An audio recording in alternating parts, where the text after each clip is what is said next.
सा तरੋਂ ਤਰਾ ਪਰ ਪੁੰਨ ਪੁੰਨ ਸੀਸਾ ਵਾਹਿਗੁਰੂ ਪੁੰਨ ਪੁੰਨ ਸੀਸਾ ਬੰਦੋਂ ਬਾਰ ਬਾਰ ਜਗਦੀਸਾ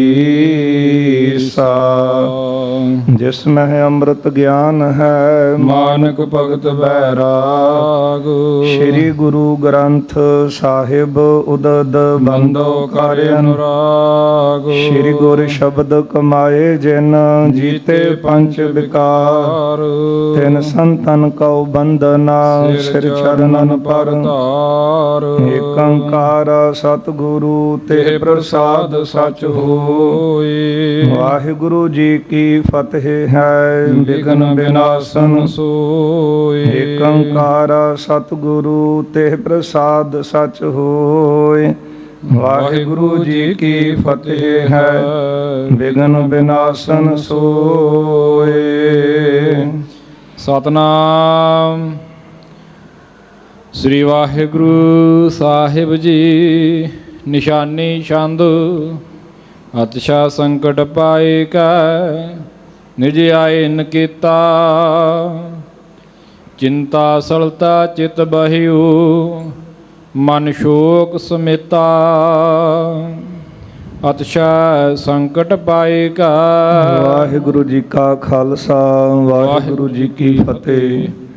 ਜੁਗ ਜੁਗ ਅਟਲ ਚਵਰ ਛਤਰ ਤਖਤ ਜੀ ਦੇ ਮਾਲਕ ਦਸਾਂ ਹੀ ਪਾਤਸ਼ਾਹੀਆਂ ਕੀ ਆਤਮਕ ਜੋਤ ਧੰਨ ਧੰਨ ਸਾਹਿਬ ਸ੍ਰੀ ਗੁਰੂ ਗ੍ਰੰਥ ਸਾਹਿਬ ਮਹਾਰਾਜ ਸੱਚੇ ਪਾਤਸ਼ਾਹ ਜੀ ਦੀ ਪਾਵਨ ਪਵਿੱਤਰ ਹਜ਼ੂਰੀ ਅੰਦਰ ਗੁਰਦੁਆਰਾ ਮੰਜੀ ਸਾਹਿਬ ਦੀਵਾਨ ਹਾਲ ਸੱਚਖੰਡ ਸ੍ਰੀ ਹਰਿਮੰਦਰ ਸਾਹਿਬ ਸ੍ਰੀ ਅੰਮ੍ਰਿਤਸਰ ਸਾਹਿਬ ਜੀ ਵਿਖੇ ਦਿਨ ਦੇ ਚੌਥੇ ਪੈਰ ਦੇ ਸੁੰਦਰ ਦੀਵਾਨ ਚੱਲ ਰਹੇ ਹਨ। ਸਜੇ ਹੋਏ ਦੀਵਾਨਾਂ ਅੰਦਰ ਅਤੀ ਸਨਮਾਨਯੋਗ ਰਾਗੀ ਸਿੰਘਾਂ ਪਾਸੋਂ ਆਪ ਸੰਗਤਾਂ ਨੇ ਅੰਮ੍ਰਿਤਮਈ ਇਲਾਹੀ ਗੁਰਬਾਣੀ ਦਾ ਕੀਰਤਨ ਸਰਵਣ ਕੀਤਾ ਹੈ। ਆਓ ਗੁਰ ਸੰਗਤ ਜੀ, ਹੁਣ ਸਮਾਂ ਹੈ ਜੋ ਚੱਲ ਰਹੀ ਲੜੀਵਾਰ ਗੁਰ ਇਤਿਹਾਸ ਦੀ ਕਥਾ ਆਪਾਂ ਸਰਵਣ ਕਰਦੇ ਆ ਰਹੇ ਹਾਂ। ਕੱਲ੍ਹ ਦੇ ਦੀਵਾਨਾਂ ਵਿੱਚ ਆਪਾਂ ਸਰਵਣ ਕੀਤਾ ਸੀ ਸ਼ਹੀਦਾਂ ਦੇ ਸਰਤਾਜ ਪੰਚਮ ਪਾਤਸ਼ਾਹ ਧੰਨ ਗੁਰੂ ਸ੍ਰੀ ਗੁਰੂ ਅਰਜਨ ਦੇਵ ਸਾਹਿਬ ਸੱਚੇ ਪਾਤਸ਼ਾਹ ਜੀ ਗੋਇੰਦਵਾਲ ਸਾਹਿਬ ਦੀ ਪਾਵਨ ਧਰਤੀ ਤੋਂ ਬਾਬਾ ਮੋਹਨ ਜੀ ਪਾਸੋਂ ਗੁਰਬਾਣੀ ਦੀਆਂ ਪੋਥੀਆਂ ਪ੍ਰਾਪਤ ਕੀਤੀਆਂ ਨੇ। ਉਹਨਾਂ ਗੁਰਬਾਣੀ ਦੀਆਂ ਪੋਥੀਆਂ ਨੂੰ ਪਾਲਕੀ ਸਾਹਿਬ 'ਚ ਸੁਸ਼ੋਭਿਤ ਕਰਕੇ ਸਤਿਗੁਰੂ ਆਪ ਨੰਗੇ ਚਰਨੀ ਹੱਥ ਵਿੱਚ ਚੌਰ ਲੈ ਕੇ ਪੋਥੀਆਂ ਸਾਹਿਬ ਨੂੰ ਚੌਰ ਚਲਾਉਂਦਿਆਂ ਹੋਇਆਂ ਗੋਇੰਦਵਾਲ ਸਾਹਿਬ ਤੋਂ ਚੱਲ ਕੇ ਖਡੂਰ ਸਾਹਿਬ ਪਹੁੰਚੇ ਨੇ। ਗੁਰੂ ਅੰਗਦ ਦੇਵ ਸਾਹਿਬ ਮਹਾਰਾਜ ਜੀ ਦੇ ਪਾਵਨ ਸਥਾਨ ਦੇ ਦਰਸ਼ਨ ਕੀਤੇ ਨੇ। ਸਤਿਗੁਰੂ ਜੀ ਦੇ ਸੁਪੁੱਤਰ ਬਾਬਾ ਦਾਤੂ ਜੀ ਗੁਰੂ ਸਾਹਿਬ ਜੀ ਦੀ ਆਗਮਨ ਦੀ ਆਉਣ ਦੀ ਖਬਰ ਸੁਣ ਕੇ ਦਰਸ਼ਨਾਂ ਲਈ ਆਏ ਨੇ। ਮਹਾਰਾਜ ਦੇ ਚਰਨਾਂ 'ਤੇ ਆਪਣਾ ਸਿਰ ਰੱਖਿਆ। ਗੁਰੂ ਅਰਜਨ ਦੇਵ ਸਾਹਿਬ ਸੱਚੇ ਪਾਤਸ਼ਾਹ ਜੀ ਕਹਿੰਦੇ ਨੇ ਕਿ ਬਾਬਾ ਜੀ ਆਪ ਜੀ ਸਾਡੇ ਗੁਰੂ ਦੇ ਅੱਗੇ ਉਹਨਾਂ ਸਤਿਗੁਰਾਂ ਦੇ ਸੁਪੁੱਤਰ ਹੋ, ਗੁਰੂ ਅੰਗਦ ਦੇਵ ਸਾਹਿਬ ਜੀ ਦੇ ਸਾਡੇ ਨਮਸਕਾਰ ਕਰਨ ਯੋਗ ਹੋ। ਇਸ ਲਈ ਤੁਸੀਂ ਇੱਥੇ ਨਮਸਕਾਰ ਕਰਨੀ ਇਹ ਗੱਲ ਅਯੋਗ ਹੈ। ਅਤੇ ਸੁਣ ਕੇ ਬਾਬਾ ਦਾਤੂ ਜੀ ਨੇ ਕਿਹਾ ਕਿ ਮੇਰੇ ਤੋਂ ਹੋਈਆਂ ਭੁੱਲਾਂ ਮੈਨੂੰ ਮੁਆਫੀ ਦਿਓ। ਅਤੇ ਸਤਿਗੁਰਾਂ ਨੇ ਪੁੱਛਿਆ ਹੈ ਕਿ ਆਪ ਜੀ ਤੇ ਗੁਰੂ ਪੁੱਤਰ ਹੋ, ਕਿਹੜੀ ਭੁੱਲ ਤੁਹਾਡੇ ਪਾਸੋਂ ਹੋਈ ਹੈ। ਅਤੇ ਬਾਬਾ ਦਾਤੂ ਜੀ ਨੇ ਸਾਰੀ ਗੱਲਬਾਤ ਦੱਸੀ ਹੈ ਕਿ ਕਿਸ ਤਰ੍ਹਾਂ ਗੁਰੂ ਅਮਰਦਾਸ ਮਹਾਰਾਜ ਜੀ ਨੂੰ ਸਾਡੇ ਪਿਤਾ ਜੀ ਪਾਸੋਂ ਗੁਰਤਾ ਗੱਦੀ ਪ੍ਰਾਪਤ ਹੋਈ। ਸਾਡੇ ਕੋਲੋਂ ਬਰਦਾਸ਼ਤ ਨਹੀਂ ਸੀ ਹੋਇਆ, ਈਰਖਾ ਦੀ ਅੱਗ ਅੰਦਰ ਬਲੀ ਹੈ। ਭਾਵੇਂ ਗੁਰੂ ਅਮਰਦਾਸ ਮਹਾਰਾਜ ਖਡੂਰ ਸਾਹਿਬ ਤੋਂ ਚੱਲ ਕੇ ਗੋਇੰਦਵਾਲ ਸਾਹਿਬ ਜਾ ਬਿਰਾਜੇ, ਪਰ ਫਿਰ ਵੀ ਨੇੜੇ ਨਗਰ ਸੀ ਅਤੇ ਲੋਕਾਂ ਕੋਲੋਂ ਉੱਥੋਂ ਦੀਆਂ ਸੰਗਤਾਂ ਦੇ ਆਉਣ ਦੀ ਖਬਰ ਮੈਨੂੰ ਮਿਲਦੀ ਰਹਿੰਦੀ ਸੀ। ਅਤੇ ਮੇਰੇ ਇੱਕ ਮਿੱਤਰ ਨੇ ਚੁੱਕਣਾ ਦਿੱਤੀ ਅਤੇ ਮੈਂ ਜਾ ਕੇ ਗੁਰੂ ਅਮਰਦਾਸ ਸਾਹਿਬ ਜੀ ਦੇ ਦਰਬਾਰ 'ਚ ਸਤਿਗੁਰੂ ਸਿੰਘਾਸਨ 'ਤੇ ਬੈਠੇ ਸਨ। ਬੇਅੰਤ ਸੰਗਤਾਂ ਦੀ ਕਤਾਰ ਲੱਗੀ ਸੀ। ਕੋਈ ਸਤਿਗੁਰਾਂ ਦੇ ਚਰਨਾਂ 'ਤੇ ਨਮਸਕਾਰ ਕਰ ਰਿਹਾ ਸੀ, ਕੋਈ ਰਬਾਬੀ ਕੀਰਤਨ ਕਰ ਰਿਹਾ ਹੈ ਅਤੇ ਕੀਰਤਨ ਸੰਗਤਾਂ ਸਰਵਣ ਕਰ ਰਹੀਆਂ ਨੇ। ਗੁਰੂ ਸਾਹਿਬ ਦੇ ਦਰਸ਼ਨ ਕਰਕੇ ਆਨੰਦ ਪ੍ਰਾਪਤ ਕਰ ਰਹੀਆਂ। ਮੈਂ ਜਾ ਕੇ ਸਤਿਗੁਰੂ ਨੂੰ ਸਿੰਘਾਸਨ 'ਤੇ ਬੈਠਿਆਂ ਨੂੰ ਲੱਤ ਮਾਰੀ।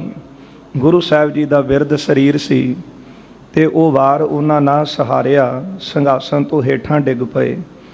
ਇੰਨੀ ਨਿਮਰਤਾ, ਉੱਠ ਕੇ ਚਰਨ ਮੱਲਣ ਲੱਗੇ। ਕਹਿੰਦੇ ਨੇ ਸਰੀਰ ਬਿਰਧ ਹੋ ਗਿਆ ਅਤੇ ਤੁਸੀਂ ਘਰ ਵਿੱਚ ਰਹਿੰਦੇ ਹੋ, ਤੁਹਾਡੇ ਸਰੀਰ ਦੇ ਅੰਗ ਕੋਮਲ ਨੇ, ਕਿਤੇ ਤੁਹਾਡੇ ਸਰੀਰ ਨੂੰ ਕਿਸੇ ਤਰ੍ਹਾਂ ਦੀ ਚੋਟ ਤਾਂ ਨਹੀਂ ਲੱਗੀ, ਤੁਹਾਡੇ ਅੰਗਾਂ ਨੂੰ ਕਿਸੇ ਤਰ੍ਹਾਂ ਦੀ ਚੋਟ ਤਾਂ ਨਹੀਂ ਲੱਗੀ। ਅਤੇ ਫਿਰ ਕਹਿਣ ਲੱਗੇ ਕਿ ਮੇਰੇ ਨਾਲ ਇਸ ਤਰ੍ਹਾਂ ਹੋਣਾ ਚਾਹੀਦਾ ਸੀ, ਕਿਉਂਕਿ ਤੁਸੀਂ ਮੇਰੇ ਗੁਰੂ ਦੇ ਪੁੱਤਰ ਹੋ, ਤੁਸੀਂ ਇੱਥੇ ਆਏ ਹੋ, ਤੁਹਾਡੇ ਅਦਬ ਸਤਿਕਾਰ ਲਈ ਖੜ੍ਹੇ ਹੋਣਾ ਬਣਦਾ ਹੈ।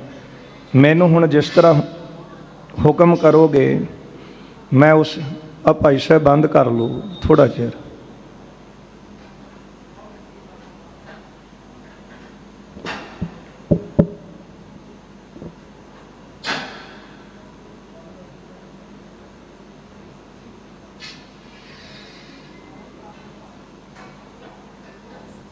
ਉਹਨਾਂ ਨੂੰ ਰੋਕ ਲਓ ਥੋੜ੍ਹਾ ਚਿਰ, ਕੋ ਬਾਅਦ ਵਿੱਚ ਕਰ ਲਿਓ।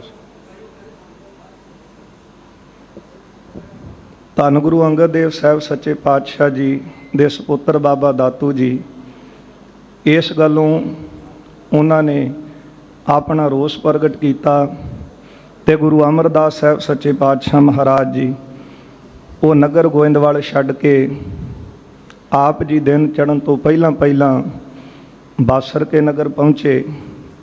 ਉੱਥੇ ਇੱਕ ਗਵਾਲੇ ਦਾ ਕੋਠਾ ਦੇਖਿਆ ਅਤੇ ਉਸ ਕੋਠੇ ਦੇ ਵਿੱਚ ਜਾ ਕੇ ਸਤਿਗੁਰੂ ਜੀ ਬੈਠ ਗਏ। ਦਰਵਾਜ਼ੇ ਦੇ ਬਾਹਰ ਲਿਖ ਦਿੱਤਾ ਕਿ ਜਿਹੜਾ ਇਹ ਦਰਵਾਜ਼ਾ ਖੋਲ੍ਹੇ ਉਹ ਸਾਡਾ ਸਿੱਖ ਨਹੀਂ, ਅਸੀਂ ਉਹਦੇ ਗੁਰੂ ਨਹੀਂ। ਅਤੇ ਇੱਧਰ ਜਿਹੜੀਆਂ ਸੰਗਤਾਂ ਸੀ ਬੇਬਲ ਹੋਈਆਂ। ਬਾਬਾ ਦਾਤੂ ਜੀ ਕਹਿੰਦੇ ਕਿ ਮੈਂ ਸਤਿਗੁਰਾਂ ਦੇ ਸਿੰਘਾਸਨ 'ਤੇ ਗੋਇੰਦਵਾਲ ਸਾਹਿਬ ਬੈਠ ਗਿਆ, ਪਰ ਜਿਹੜੀਆਂ ਸਿੱਖ ਸੰਗਤਾਂ ਆਉਣ ਮੈਨੂੰ ਦੇਖ ਕੇ ਖਿਜਣ ਅਤੇ ਕੋਈ ਵੀ ਮੈਨੂੰ ਬੰਦਨਾ ਨਮਸਕਾਰ ਨਹੀਂ ਸੀ ਕਰਦਾ। ਅਤੇ ਜਦੋਂ ਮੈਂ ਕੁਝ ਦਿਨ ਇਸ ਤਰ੍ਹਾਂ ਦੇਖਿਆ, ਫਿਰ ਜੋ ਕੁਝ ਉੱਥੇ ਸਮਾਨ ਸੀ ਉਹ ਮੈਂ ਇਕੱਠਾ ਕੀਤਾ ਅਤੇ ਆਪਣੇ ਨਗਰ ਖਡੂਰ ਸਾਹਿਬ ਨੂੰ ਚੱਲਿਆ। ਰਾਤ ਦਾ ਸਮਾਂ ਸੀ। ਕੁਝ ਰਸਤੇ ਵਿੱਚ ਜਿਹੜੇ ਲੁਟੇਰੇ ਸੀ ਉਹਨਾਂ ਨੇ ਸਾਨੂੰ ਘੇਰ ਲਿਆ ਹੱਥ ਵਿੱਚ ਸ਼ਸਤਰ ਲੈ ਕੇ, ਅਤੇ ਸਾਡੇ ਪਾਸੋਂ ਜਿਹੜਾ ਸਾਰਾ ਸਮਾਨ ਸੀ ਖੋਹ ਲਿਆ। ਬਾਬਾ ਦਾਤੂ ਜੀ ਕਹਿੰਦੇ ਇੱਥੋਂ ਤੱਕ ਕਿ ਸਾਡੇ ਬਸਤਰ ਵੀ ਜਿਹੜੇ ਸੀ ਉਹਨਾਂ ਨੇ ਲੁਆ ਲਏ। ਲੋਭ ਕਰਕੇ ਸਾਰਾ ਸਮਾਨ ਉੱਥੋਂ ਚੁੱਕਿਆ ਸੀ, ਪਰ ਕੁਝ ਵੀ ਹੱਥ ਵਿੱਚ ਨਾ ਆਇਆ। ਇੱਥੋਂ ਤੱਕ ਆਪਾਂ ਵਿਚਾਰ ਕੱਲ੍ਹ ਸਰਵਣ ਕੀਤੀ ਸੀ। ਆਓ ਜਿਸ ਤਰ੍ਹਾਂ ਕਿ ਕਥਾ ਆ ਰਹੀ ਹੈ, ਧੰਨ ਗੁਰੂ ਅਰਜਨ ਦੇਵ ਸਾਹਿਬ ਸੱਚੇ ਪਾਤਸ਼ਾਹ ਮਹਾਰਾਜ ਜੀ ਨੇ ਬਾਬਾ ਦਾਤੂ ਜੀ ਦੇ ਪੈਰ ਦਾ ਦਰਦ ਹਟਾਇਆ।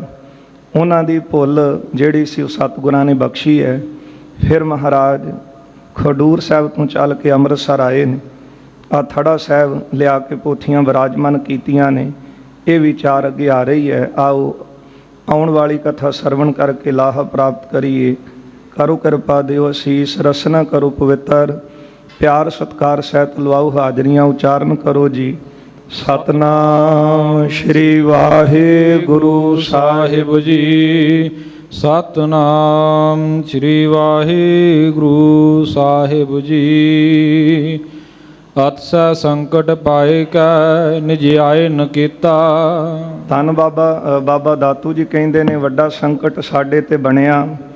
ਇਹ ਭਾਰੀ ਸੰਕਟ ਸਾਡੇ ਸਰੀਰ ਦੇ ਉੱਤੇ ਬਣਿਆ। ਸਾਰਾ ਸਾਜੋ ਸਮਾਨ ਸਾਡੇ ਪਾਸੋਂ ਖੋਹ ਲਿਆ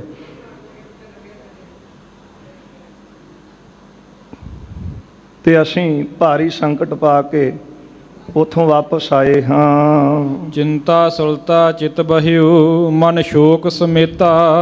ਅਤੇ ਸਾਡਾ ਜਿਹੜਾ ਮਨ ਸੀ ਉਹ ਚਿੰਤਾ ਦੀ ਨਦੀ ਦੇ ਵਿੱਚ ਡੁੱਬਾ। ਅਸੀਂ ਬਹੁਤ ਜ਼ਿਆਦਾ ਦੁਖੀ ਹੋਏ। ਕਰਨ ਅਵਗਿਆ ਬੜਨ ਕੀ ਕੈਸੇ ਸੁਖ ਪਾਵਾ। ਜਿਹੜੇ ਵੱਡਿਆਂ ਦੀ ਅਵਗਿਆ ਕਰਦੇ ਹਨ, ਨਿਰਾਦਰ ਕਰਦੇ ਨੇ, ਕਿਸ ਤਰ੍ਹਾਂ ਸੁਖ ਪਾ ਸਕਦੇ ਨੇ। ਕਟਹਿ ਤਰੋਵਰ ਕੋ ਜਬੈ ਪੁਨ ਫਲ ਕਿਮ ਪਖਾਵਾ।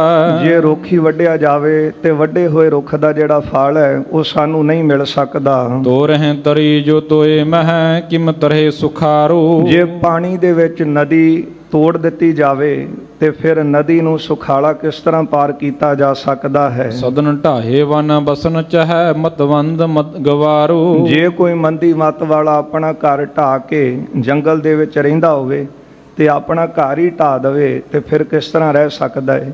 ਇਹ ਕੁਝ ਉਦਾਹਰਨਾਂ ਹਨ। ਸੰਸਾਰ ਇੱਕ ਸਮੁੰਦਰ ਹੈ, ਸਾਗਰ ਹੈ। ਇਸ ਤੋਂ ਪਾਰ ਲੰਘਣ ਵਾਸਤੇ ਸਤਿਗੁਰੂ ਸਾਡੇ ਲਈ ਬੇੜੀ ਦੀ ਨਿਆਈ ਨੇ।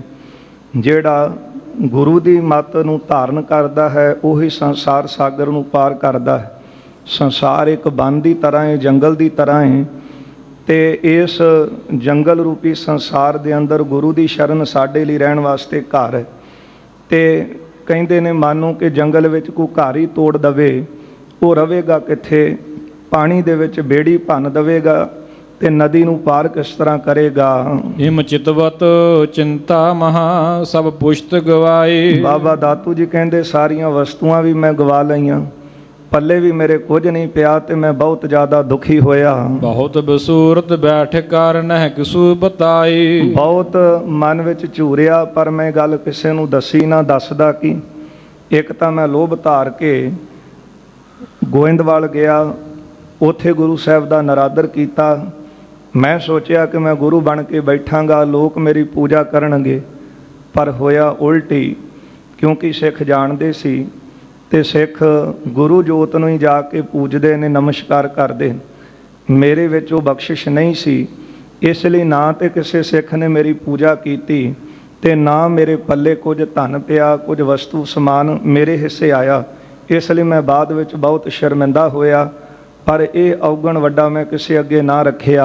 ਤਬ ਤੇ ਮੇਰੀ ਲਾਤ ਮਹਿ ਹੋਈ ਪੀੜ ਕਨੇਰੀ। ਉਦੋਂ ਤੋਂ ਮੇਰੀ ਲੱਤ ਦੇ ਵਿੱਚ ਬਹੁਤ ਜ਼ਿਆਦਾ ਪੀੜ ਹੁੰਦੀ ਹੈ। ਅਸਥੀ ਕੋ ਚੀਰਹਿ ਬਹੁ ਮਨੋ ਦੁਖ ਵਿਦੇਤ ਬਡੇਰੀ। ਇਹ ਪੀੜਾ ਮੇਰੀ ਹੱਡੀ ਨੂੰ ਚੀਰਦੀ ਹੈ, ਬਹੁਤ ਜ਼ਿਆਦਾ ਮੈਨੂੰ ਦੁੱਖ ਦਿੰਦੀ ਹੈ। ਕਿਤਿਕ ਕਾਲ ਬੀਤਤ ਭਇਓ ਗੁਰ ਖੋਜਿਓ ਸਾਰੀ। ਜਦੋਂ ਕਿੰਨਾ ਸਮਾਂ ਬੀਤ ਗਿਆ ਤੇ ਸਿੱਖ ਸੰਗਤਾਂ ਨੇ ਗੁਰੂ ਸਾਹਿਬ ਜੀ ਨੂੰ ਜਾ ਕੇ ਲੱਭਿਆ। ਇਹ ਵਾਰਤਾ ਇਸ ਤਰ੍ਹਾਂ ਹੋਈ, ਸੰਗਤਾਂ ਗੋਇੰਦਵਾਲ ਸਾਹਿਬ ਗੁਰੂ ਸਾਹਿਬ ਦੇ ਦਰਸ਼ਨ ਕਰਨ ਵਾਸਤੇ ਆਈਆਂ। ਜਦੋਂ ਗੁਰੂ ਅਮਰਦਾਸ ਮਹਾਰਾਜ ਇੱਥੇ ਨਾ ਦਿਸੇ ਤੇ ਸਿੱਖ ਸੰਗਤਾਂ ਬਹੁਤ ਵਿਹਵਲ ਹੋ ਗਈਆਂ, ਕਿਉਂਕਿ ਜਿਹੜੀਆਂ ਸੰਗਤਾਂ ਹਰ ਰੋਜ਼ ਗੁਰੂ ਸਾਹਿਬ ਦੇ ਦਰਸ਼ਨ ਕਰਦੀਆਂ ਸੀ, ਹੁਣ ਦਰਸ਼ਨਾਂ ਤੋਂ ਵਾਂਝੇ ਸਿੱਖ ਕਿਸ ਤਰ੍ਹਾਂ ਰਹਿਣ? ਸਮਾਂ ਨਹੀਂ ਸੀ ਬੀਤਦਾ। ਤੇ ਫਿਰ ਸਾਰਿਆਂ ਨੇ ਬਾਬਾ ਬੁੱਢਾ ਸਾਹਿਬ ਜੀ ਵੱਲ ਆਪਣਾ ਰੁਖ ਕੀਤਾ। ਬਾਬਾ ਜੀ ਨੂੰ ਬੇਨਤੀ ਕੀਤੀ ਕਿ ਤੁਹਾਨੂੰ ਗੁਰੂ ਨਾਨਕ ਸਾਹਿਬ ਜੀ ਦਾ ਬਚਨ ਹੈ ਕਿ ਤੁਹਾਥੋਂ ਮੈਂ ਓਹਲੇ ਨਹੀਂ ਹੋਵਾਂਗਾ। ਤੇ ਬਾਬਾ ਜੀ ਆਪ ਜੀ ਜਾਣਦੇ ਹੋ ਕਿ ਗੁਰੂ ਅਮਰਦਾਸ ਮਹਾਰਾਜ ਕਿੱਥੇ ਨੇ। ਬਾਬਾ ਬੁੱਢਾ ਸਾਹਿਬ ਜੀ ਨੇ ਸਿੱਖਾਂ ਦੀ ਬੇਨਤੀ ਨੂੰ ਮੰਨਦਿਆਂ ਗੁਰੂ ਅਮਰਦਾਸ ਸਾਹਿਬ ਸੱਚੇ ਪਾਤਸ਼ਾਹ ਜੀ ਦੀ ਘੋੜੀ ਜਿਹੜੀ ਸੀ ਉਹ ਅੱਗੇ ਤੋਰੀ ਹੈ ਤੇ ਆਪ ਸਾਰੀਆਂ ਸੰਗਤਾਂ ਨੂੰ ਨਾਲ ਲੈ ਕੇ ਉਹਦੇ ਪਿੱਛੇ ਤੁਰ ਪਏ। ਤੇ ਉਹ ਘੋੜੀ ਜਾ ਕੇ ਖਲੋਤੀ ਬਾਸਰ ਕੇ ਜਿਹੜੇ ਕੋਠੇ ਦੇ ਵਿੱਚ ਗੁਰੂ ਅਮਰਦਾਸ ਸਾਹਿਬ ਬਿਰਾਜਮਾਨ ਸਨ, ਤੇ ਉਸ ਕੋਠੇ ਦੇ ਬਾਹਰ ਲਿਖਿਆ ਸੀ ਕਿ ਜਿਹੜਾ ਦਰਵਾਜ਼ਾ ਖੋਲ੍ਹੇਗਾ ਉਹ ਸਾਡਾ ਸਿੱਖ ਨਹੀਂ ਤੇ ਅਸੀਂ ਉਹਦੇ ਗੁਰੂ ਨਹੀਂ, ਉਹਦੀ ਕਲਿਆਣ ਨਹੀਂ ਹੋਵੇਗੀ, ਉਹਦੇ ਤੇ ਸਾਡੀ ਨਿਰਾਸ਼ਤਾ ਹੋਵੇਗੀ। ਤੇ ਬਾਬਾ ਬੁੱਢਾ ਸਾਹਿਬ ਜੀ ਨੇ ਫਿਰ ਉਹ ਕੋਠੇ ਦੇ ਚਾਰੇ ਪਾਸੋਂ ਘੁੰਮ ਕੇ ਦੇਖਿਆ ਤੇ ਕੋਠੇ ਦੇ ਪਿਛਲੇ ਪਾਸੋਂ ਜਾ ਕੇ ਕੋਠੇ ਨੂੰ ਪਾੜ ਪਾਇਆ, ਸੰਨ ਲਾਇਆ ਤੇ ਸੰਨ ਲਾ ਕੇ ਅੰਦਰ ਗਏ। ਗੁਰੂ ਅਮਰਦਾਸ ਮਹਾਰਾਜ ਸਮਾਧੀ ਲੀਨ ਹਨ। ਮਹਾਰਾਜ ਦੇ ਚਰਨਾਂ ਤੇ ਜਾ ਸਿਰ ਰੱਖਿਆ। ਜਦੋਂ ਗੁਰੂ ਅਮਰਦਾਸ ਸਾਹਿਬ ਨੇ ਬਾਬਾ ਬੁੱਢਾ ਸਾਹਿਬ ਨੂੰ ਉੱਥੇ ਗਿਆ ਦੇਖਿਆ, ਮਹਾਰਾਜ ਕਹਿਣ ਲੱਗੇ, ਬਾਬਾ ਜੀ ਤੁਸੀਂ ਬਾਹਰ ਲਿਖਿਆ ਪੜ੍ਹਿਆ ਨਹੀਂ? ਬਾਬਾ ਜੀ ਹੱਥ ਜੋੜ ਕੇ ਕਹਿਣ ਲੱਗੇ, ਮਹਾਰਾਜ ਮੈਂ ਤੁਹਾਡਾ ਬਚਨ ਨਹੀਂ ਮੋੜਿਆ। ਸਤਿਗੁਰੂ ਜੀ ਕਹਿੰਦੇ ਅਸੀਂ ਕਿਹਾ ਸੀ ਕਿ ਜਿਹੜਾ ਅੰਦਰ ਆਵੇ ਦਰਵਾਜ਼ਾ ਖੋਲ੍ਹ ਕੇ ਉਹ ਸਾਡਾ ਸਿੱਖ ਨਹੀਂ।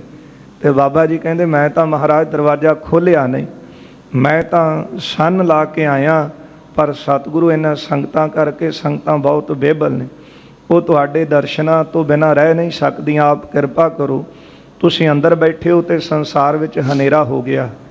ਇਉਂ ਬਾਬਾ ਬੁੱਢਾ ਸਾਹਿਬ ਜੀ ਨੇ ਗੁਰੂ ਸਾਹਿਬ ਨੂੰ ਪ੍ਰਗਟ ਕੀਤਾ। ਸਾਰੀਆਂ ਸੰਗਤਾਂ ਨੇ ਫਿਰ ਬੇਨਤੀਆਂ ਕਰਕੇ ਗੁਰੂ ਸਾਹਿਬ ਜੀ ਨੂੰ ਗੋਇੰਦਵਾਲ ਸਾਹਿਬ ਲਿਆਂਦਾ। ਇਉਂ ਗੁਰੂ ਸਾਹਿਬ ਜੀ ਨੂੰ ਫਿਰ ਸੰਗਤਾਂ ਨੇ ਪ੍ਰਗਟ ਕੀਤਾ। ਬੁੱਢੇ ਆਦਿਕ ਸਿੱਖ ਸਭ ਲਿਆਏ ਤਿਸ ਬਾਰੀ। ਬਾਬਾ ਬੁੱਢਾ ਸਾਹਿਬ ਜੀ ਅਤੇ ਹੋਰ ਜਿਹੜੇ ਸਿੱਖ ਸਾਨੂੰ ਸਤਿਗੁਰਾਂ ਨੂੰ ਲੈ ਕੇ ਆਏ ਹਨ। ਤਿਸੀ ਰੀਤ ਬੈਠੇ ਬਹੁਰ ਬਰ ਗੁਰਤਾ ਗਾਦੀ। ਉਸੇ ਤਰ੍ਹਾਂ ਸਤਿਗੁਰੂ ਜੀ ਗੁਰਤਾ ਗੱਦੀ ਉੱਤੇ ਸਿੰਘਾਸਨ ਉੱਤੇ ਫਿਰ ਆ ਗੋਇੰਦਵਾਲ ਸਾਹਿਬ ਬਿਰਾਜਮਾਨ ਹੋਏ ਨੇ। ਮਿਲ ਸਭਿਨ ਬਹੁ ਭਾਂਤ ਕੀ ਕੀਨੀ ਸ਼ੁਭ ਸ਼ਾਦੀ। ਇਸ ਤਰ੍ਹਾਂ ਸਾਰੀਆਂ ਸੰਗਤਾਂ ਨੇ ਫਿਰ ਬਹੁਤ ਜ਼ਿਆਦਾ ਸੁੱਖ ਮਨਾਇਆ। ਬਹੁਤ ਜ਼ਿਆਦੀਆਂ ਸੰਗਤਾਂ ਪ੍ਰਸੰਨ ਹੋਈਆਂ। ਜਦ ਭਲਾਤ ਮਹਿ ਪੀਰ ਬਹੁ ਅਤਿਸ਼ੈ ਦੁਖ ਪਾਉ। ਪਰ ਦਾਤੂ ਜੀ ਕਹਿੰਦੇ ਮਹਾਰਾਜ ਉਦੋਂ ਦੀ ਮੇਰੇ ਲੱਤ ਵਿੱਚ ਪੀੜ ਹੋ ਰਹੀ ਹੈ, ਮੈਂ ਬਹੁਤ ਵੱਡਾ ਘੋਰ ਪਾਪ ਕੀਤਾ ਹੈ। ਉਸ ਘੋਰ ਪਾਪ ਦੇ ਸਦਕਾ ਮੇਰੇ ਲੱਤ ਵਿੱਚ ਪੀੜ ਹੁੰਦੀ, ਮੈਂ ਉਦੋਂ ਦਾ ਹੀ ਬੜਾ ਵੱਡਾ ਦੁੱਖ ਸਹਾਰ ਰਿਹਾ ਹਾਂ। ਲਾਜ ਭਾਰ ਤੇ ਦਬ ਰਹਿਓ ਨਹਿ ਟਿਕੈ ਨਿਕਟ ਸਦਾਉ। ਮੈਂ ਸ਼ਰਮ ਦਾ ਮਾਰਾ ਇੱਥੇ ਦੱਬ ਕੇ ਬੈਠਾ ਹਾਂ, ਕਿਸੇ ਕੋਲ ਜਾ ਕੇ ਦੱਸਦਾ ਵੀ ਨਹੀਂ।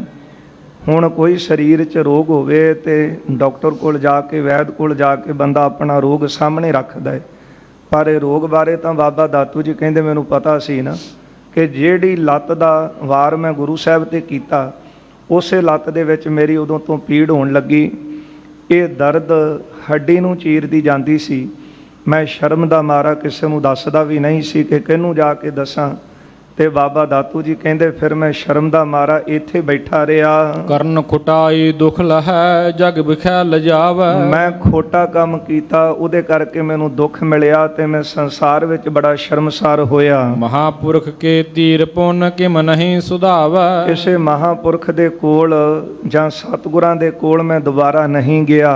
ਚਿਰੰਕਾਲ ਪੀਰਾ ਸਹੀ ਪਰ ਗਇਓ ਨ ਪਾਸੂ। ਹਾਂ, ਦਿਨ ਰਾਤ ਇੱਥੇ ਬੈਠਾ ਰਿਹਾ, ਮੈਂ ਸਤਿਗੁਰਾਂ ਦੇ ਕੋਲ ਨਹੀਂ ਗਿਆ। ਚਲਨ ਲੱਗੇ ਸ੍ਰੀ ਅਮਰ ਜਬ ਬੈਕੁੰਠ ਆਵਾਸੂ। ਜਦੋਂ ਪਤਾ ਲੱਗਾ ਕਿ ਗੁਰੂ ਅਮਰਦਾਸ ਮਹਾਰਾਜ ਬੈਕੁੰਠ ਪਿਆਨਾ ਕਰਨ ਲੱਗੇ ਨੇ ਗੋਇੰਦਵਾਲ ਸਾਹਿਬ ਦੀ ਧਰਤੀ ਤੇ, ਹੋਏ ਨਿਲਾਜ ਦੁਖ ਬੜੇ ਤੇ ਮੈਂ ਨਿਕਟ ਸਿਧਾਰਾ। ਮੈਂ ਬਹੁਤ ਸ਼ਰਮਸਾਰ ਹੋਇਆ ਕਿਉਂਕਿ ਵੱਡਾ ਦੁੱਖ ਸੀ, ਮੇਰੀ ਲੱਤ ਦੇ ਵਿੱਚ ਪੀੜ ਨਹੀਂ ਸੀ ਹਟਦੀ। ਇਹ ਦੁੱਖ ਲੈ ਕੇ ਮੈਂ ਗੁਰੂ ਅਮਰਦਾਸ ਸਾਹਿਬ ਜੀ ਦੇ ਕੋਲ ਗਿਆ।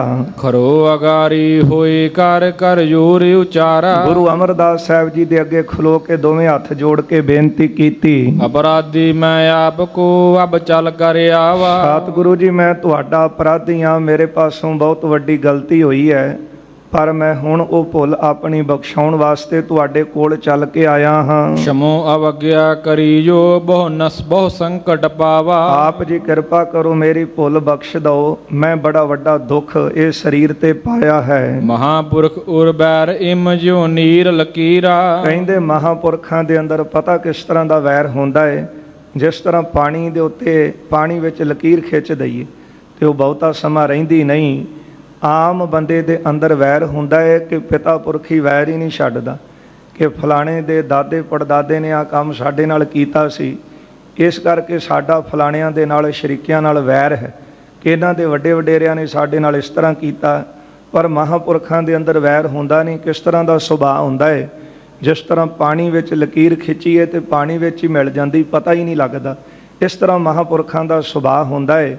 ਭਾਈ ਗੁਰਦਾਸ ਸਾਹਿਬ ਜੀ ਨੇ ਵੀ ਲਿਖਿਆ, ਕਹਿੰਦੇ ਜਦੋਂ ਮਹਾਂਪੁਰਖ ਕਮਾਈ ਵਾਲੇ ਸਾਧੂ ਨੂੰ ਗੁੱਸਾ ਹੁੰਦਾ ਹੈ, ਮਾਨੋ ਕਿ ਜਿਸ ਤਰ੍ਹਾਂ ਹੱਥੋਂ ਸੋਨੇ ਦਾ ਭਾਂਡਾ ਛੁੱਟਿਆ, ਤੇ ਜੇ ਮਨਮੁਖ ਨੂੰ ਗੁੱਸਾ ਆਵੇ ਤੇ ਮਾਨੋ ਕੱਚ ਦਾ ਬਰਤਨ ਹੱਥੋਂ ਛੁੱਟ ਗਿਆ।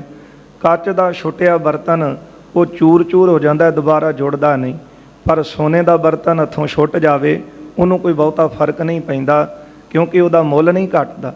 ਇਸੇ ਤਰ੍ਹਾਂ ਮਹਾਂਪੁਰਖਾਂ ਦਾ ਵੈਰ ਇਸ ਤਰ੍ਹਾਂ ਹੁੰਦਾ ਹੈ ਜਿਸ ਤਰ੍ਹਾਂ ਪਾਣੀ ਦੇ ਵਿੱਚ ਲਕੀਰ ਹੋਵੇ। ਪਾਹਨ ਰੇਖਾ ਪ੍ਰੀਤ ਦ੍ਰਿੜ ਅਸ ਭਕ ਹੈ ਧੀਰਾ। ਉਹਨਾਂ ਦੇ ਅੰਦਰ ਇਸ ਤਰ੍ਹਾਂ ਪ੍ਰੀਤ ਪ੍ਰੇਮ ਦ੍ਰਿੜ ਕੀਤਾ ਹੁੰਦਾ ਹੈ ਜਿਸ ਤਰ੍ਹਾਂ ਪੱਥਰ ਦੇ ਉੱਤੇ ਲਕੀਰ ਉਕਰੀ ਹੋਵੇ, ਉਹ ਪੱਕੀ ਦਿਸਦੀ ਹੈ।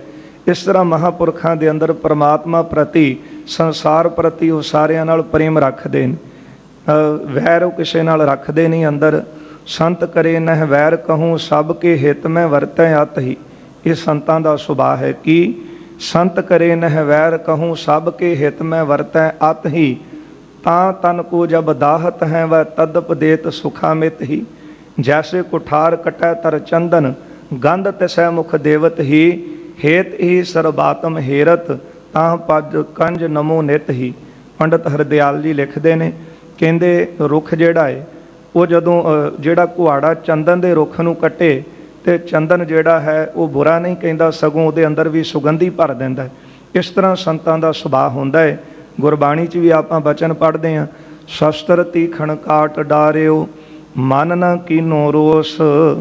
ਕਾਜ ਉਆ ਕੋ ਲੈ ਸਵਾਰਿਓ ਤਿਲ ਨ ਦੀਨੋ ਦੋਸ਼। ਕਹਿੰਦੇ ਭਾਵੇਂ ਸਰੀਰ ਉਹਨਾਂ ਦਾ ਕੱਟਿਆ ਜਾਵੇ ਪਰ ਕੱਟਣ ਵਾਲੇ ਦਾ ਵੀ ਉਹ ਕਾਰਜ ਸਵਾਰ ਦਿੰਦੇ ਉਹ ਜੇ ਸ਼ਰਨ ਵਿੱਚ ਆ ਜਾਵੇ। ਬਾਬਾ ਦਾਤੂ ਜੀ ਕਹਿੰਦੇ ਕਿ ਮੈਂ ਗੁਰੂ ਸਾਹਿਬ ਜੀ ਦੀ ਸ਼ਰਨ ਵਿੱਚ ਗਿਆ ਆਪਣੀ ਭੁੱਲ ਬਖਸ਼ਾਉਣ ਵਾਸਤੇ।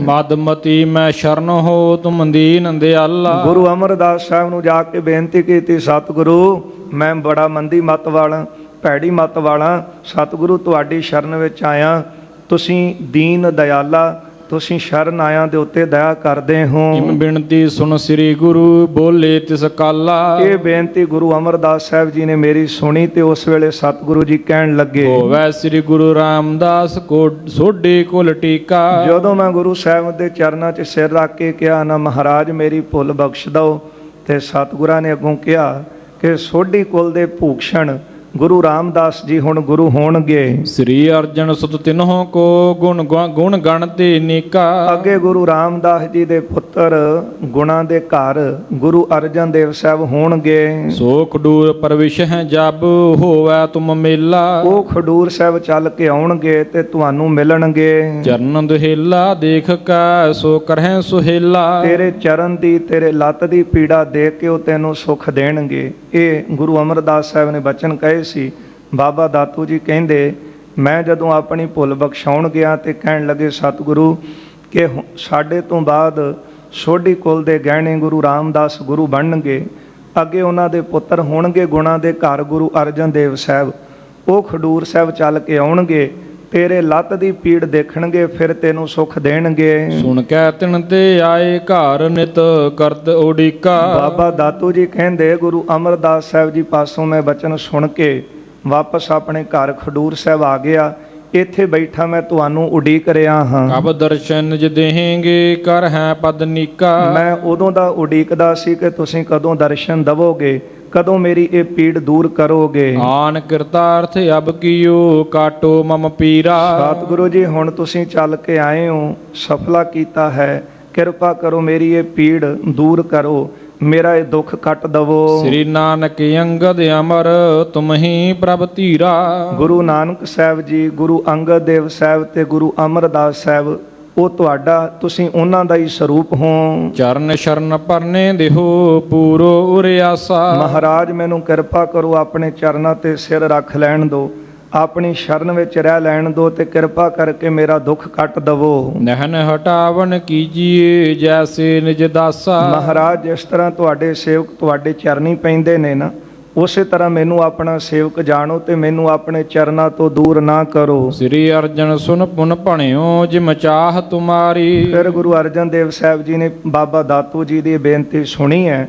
ਸੁਣ ਕੇ ਸਤਿਗੁਰਾਂ ਨੇ ਕਿਹਾ ਕਿ ਜਿਸ ਤਰ੍ਹਾਂ ਤੁਹਾਡੀ ਇੱਛਾ ਹੈ। ਕਰਹੁ ਤਥਾ ਥਲ ਵਡੇ ਹੋ ਹਮ ਸਿੱਖ ਅਗਾਰੀ। ਆਪ ਜੀ ਤਾਂ ਬਹੁਤ ਵੱਡੇ ਹੋ ਸਾਡੇ ਤੋਂ, ਅਸੀਂ ਤੁਹਾਡੇ ਅੱਗੇ ਸਿੱਖ ਹਾਂ, ਪਰ ਫਿਰ ਵੀ ਜਿਸ ਤਰ੍ਹਾਂ ਤੁਹਾਡੀ ਇੱਛਾ ਹੈ ਉਸ ਤਰ੍ਹਾਂ ਤੁਸੀਂ ਕਰੋ। ਸਕੈ ਹਟਾਏ ਨਾ ਤੁਮ ਕ੍ਰਿਤੀ ਕਰ ਬੰਦਤ ਆਗੀ। ਹਾਂ ਅਸੀਂ ਤੁਹਾਡੇ ਅੱਗੇ ਨਮਸਕਾਰ ਕਰਦੇ ਹਾਂ ਕਿਉਂਕਿ ਤੁਸੀਂ ਸਾਡੇ ਵੱਡੇ ਸਤਿਗੁਰਾਂ ਦੇ ਸਪੁੱਤਰ ਹੋ ਤੇ ਤੁਸੀਂ ਬੰਦਨੀਏ ਯੋਗ ਹੋ, ਤੇ ਜਿੱਦਾਂ ਤੁਹਾਡੀ ਇੱਛਾ ਹੈ ਉਸੇ ਤਰ੍ਹਾਂ ਤੁਸੀਂ ਕਰੋ, ਅਸੀਂ ਹਟਾ ਨਹੀਂ ਸਕਦੇ। ਗੁਰ ਗੁਰ ਗੁਰ ਕੇ ਪੁੱਤਰ ਸ਼ੁਭ ਬੜ ਬੁੱਧ ਸੁਭਾਗੀ। ਸਾਡੇ ਗੁਰੂ ਪਿਤਾ ਗੁਰੂ ਰਾਮਦਾਸ ਜੀ ਅੱਗੇ ਉਹਨਾਂ ਦੇ ਗੁਰੂ ਅਮਰਦਾਸ ਤੇ ਗੁਰੂ ਅਮਰਦਾਸ ਸਾਹਿਬ ਦੇ ਗੁਰੂ ਅੰਗਦ ਦੇਵ ਸਾਹਿਬ, ਉਹਨਾਂ ਦੇ ਤੁਸੀਂ ਸੁਪੁੱਤਰ ਹੋ ਤੇ ਵੱਡੇ ਥਾਂ ਤੇ ਹੋ। ਤਬ ਦਾਤੂ ਕਰ ਜੋਰ ਕੈ ਚਰਨੀ ਲਪਟਾਇਓ। ਬਾਬਾ ਦਾਤੂ ਜੀ ਨੇ ਗੁਰੂ ਅਰਜਨ ਦੇਵ ਸਾਹਿਬ ਜੀ ਦੇ ਅੱਗੇ ਹੱਥ ਜੋੜੇ ਨੇ ਤੇ ਆਪਣਾ ਜਿਹੜਾ ਸਿਰ ਸੀ ਉਹ ਗੁਰੂ ਸਾਹਿਬ ਦੇ ਚਰਨਾਂ ਤੇ ਫੇਰ ਰੱਖਿਆ। ਸ੍ਰੀ ਅਰਜਨ ਕਰ ਫੇਰ ਕਾ ਦੁਖ ਲਾਤ ਹਟਾਇਓ। ਸਤਿਗੁਰੂ ਜੀ ਨੇ ਆਪਣਾ ਮਿਹਰ ਦਾ ਹੱਥ ਬਾਬੇ ਦਾਤੂ ਦੇ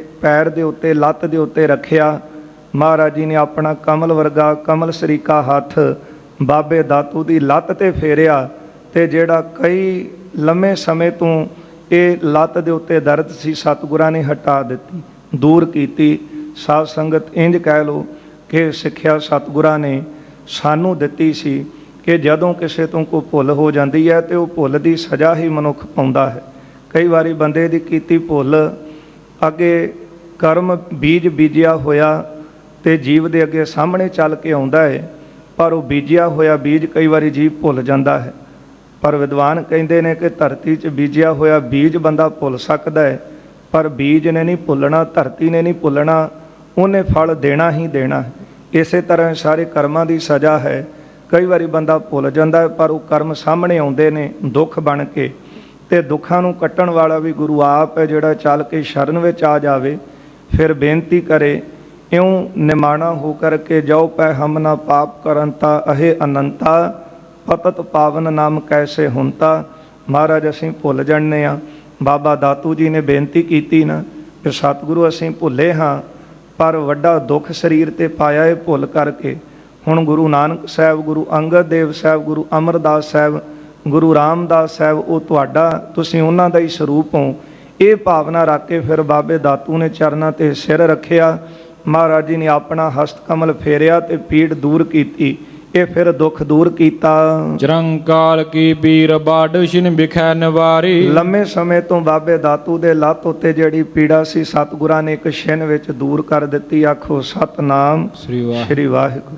ਗੁਰੂ ਤਾਂ ਕਰਦੇ ਹੀ ਪੀੜਾਂ ਦੂਰ ਨੇ, ਦੁੱਖ ਦੂਰ ਨੇ, ਪਰ ਜੇ ਭਾਵਨਾ ਬਣਾ ਕੇ ਗੁਰੂ ਚਰਨਾਂ ਵਿੱਚ ਆਈਏ ਤੇ ਫਿਰ ਸਭ ਤੋਂ ਵੱਡਾ ਦੁੱਖ ਤੇ ਜਨਮ ਮਰਨ ਦਾ ਹੈ ਨਾ। ਪਰ ਜਿਹੜਾ ਗੁਰੂ ਨੂੰ ਅਕਾਲ ਪੁਰਖ ਦਾ ਸਰੂਪ ਜਾਣ ਕੇ ਗੁਰੂ ਦੇ ਬਚਨ ਨੂੰ ਹਿਰਦੇ ਵਿੱਚ ਧਾਰਨ ਕਰ ਲੈਂਦਾ ਹੈ, ਉਹਦੀ ਸਤਿਗੁਰੂ ਜਨਮ ਮਰਨ ਦੀ ਪੀੜਾ ਵੀ ਕੱਟ ਦਿੰਦੇ ਨੇ। ਦਰਸ਼ਨ ਪਰਸਿਆ ਗੁਰੂ ਕੈ ਜਨਮ ਮਰਨ ਦੁੱਖ ਜਾਏ। ਲੰਮੇ ਸਮੇਂ ਦਾ ਦੁੱਖ ਜਿਹੜਾ ਸੀ ਉਹ ਸਤਿਗੁਰਾਂ ਨੇ ਦੂਰ ਕਰ ਦਿੱਤਾ। ਮਨ ਪ੍ਰਸੰਨ ਦਾਤੂ ਭਇਓ ਮਹਿਮਾ ਉਰ ਧਾਰੀ। ਦਾਤੂ ਜੀ ਨੇ ਗੁਰੂ ਸਾਹਿਬ ਦੀ ਮਹਿਮਾ ਨੂੰ ਆਪਣੇ ਚਿੱਤ ਵਿੱਚ ਵਸਾਇਆ, ਫਿਰ ਬਹੁਤ ਪ੍ਰਸੰਨ ਹੋਏ ਹਨ। ਕਹਤੇ ਸੁਣਤ ਪ੍ਰਸੰਗ ਕੋ ਸੂਰਜ ਅਸਤਾਇਓ। ਇਸ ਤਰ੍ਹਾਂ ਬਚਨ ਬਿਲਾਸ ਕਰਦਿਆਂ ਜਿਹੜਾ ਸੂਰਜ ਸੀ ਉਹ ਅਸਤ ਹੋਇਆ, ਛਿਪ ਗਿਆ।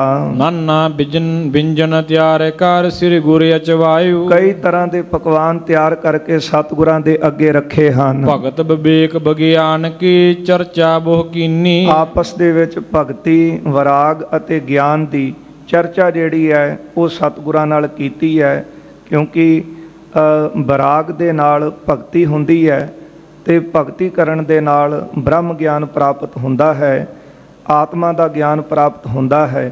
ਇਹ ਚਰਚਾ ਸਤਿਗੁਰਾਂ ਦੇ ਨਾਲ ਮਹਾਰਾਜ ਜੀ ਦੇ ਦਰਬਾਰ ਵਿੱਚ ਕੀਤੀ ਹੈ। ਨਾਸ਼ਵੰਤ ਦ੍ਰਿਸ਼ਮਾਨ ਸਭ ਸੱਤਾ ਸਤ ਚੀਨੀ। ਫਿਰ ਜਦ ਮਨ ਵੈਰਾਗੀ ਹੋਇਆ, ਇਹ ਸੰਸਾਰ ਸਾਰਾ ਨਾਸ਼ਵੰਤ ਹੈ, ਇੱਕ ਬ੍ਰਹਮ ਸੱਤ ਹੈ ਅਤੇ ਬ੍ਰਹਮ ਦੀ ਜਿਹੜੀ ਸੱਤਾ ਹੈ ਉਹ ਸੱਚੀ ਹੈ।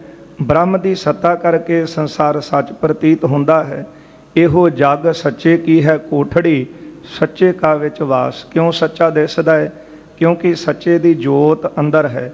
ਪਰ ਜੇ ਜੋਤ ਨੂੰ ਦੇਖੀਏ ਨਾ, ਬ੍ਰਹਮ ਦੀ ਸੱਤਾ ਵੱਲ ਨਾ ਦੇਖੀਏ ਤੇ ਫਿਰ ਇਹ ਸੰਸਾਰ ਸਾਰਾ ਨਾਸ਼ਵੰਤ ਹੈ। ਸਾਰ ਅਸਾਰ ਵਿਚਾਰ ਕਰ ਨਿਸ਼ਚਾ ਠਹਿਰਾਇਓ। ਕੀ ਸੱਚ ਹੈ ਤੇ ਕੀ ਝੂਠ ਹੈ? ਬ੍ਰਹਮ ਸੱਤ ਹੈ, ਜੀਵ ਅਸਤ ਹੈ। ਇਹ ਮਾਇਆ ਦੁਆਰਾ ਸੰਸਾਰ ਦਾ ਪਸਾਰਾ ਅਸਤ ਹੈ।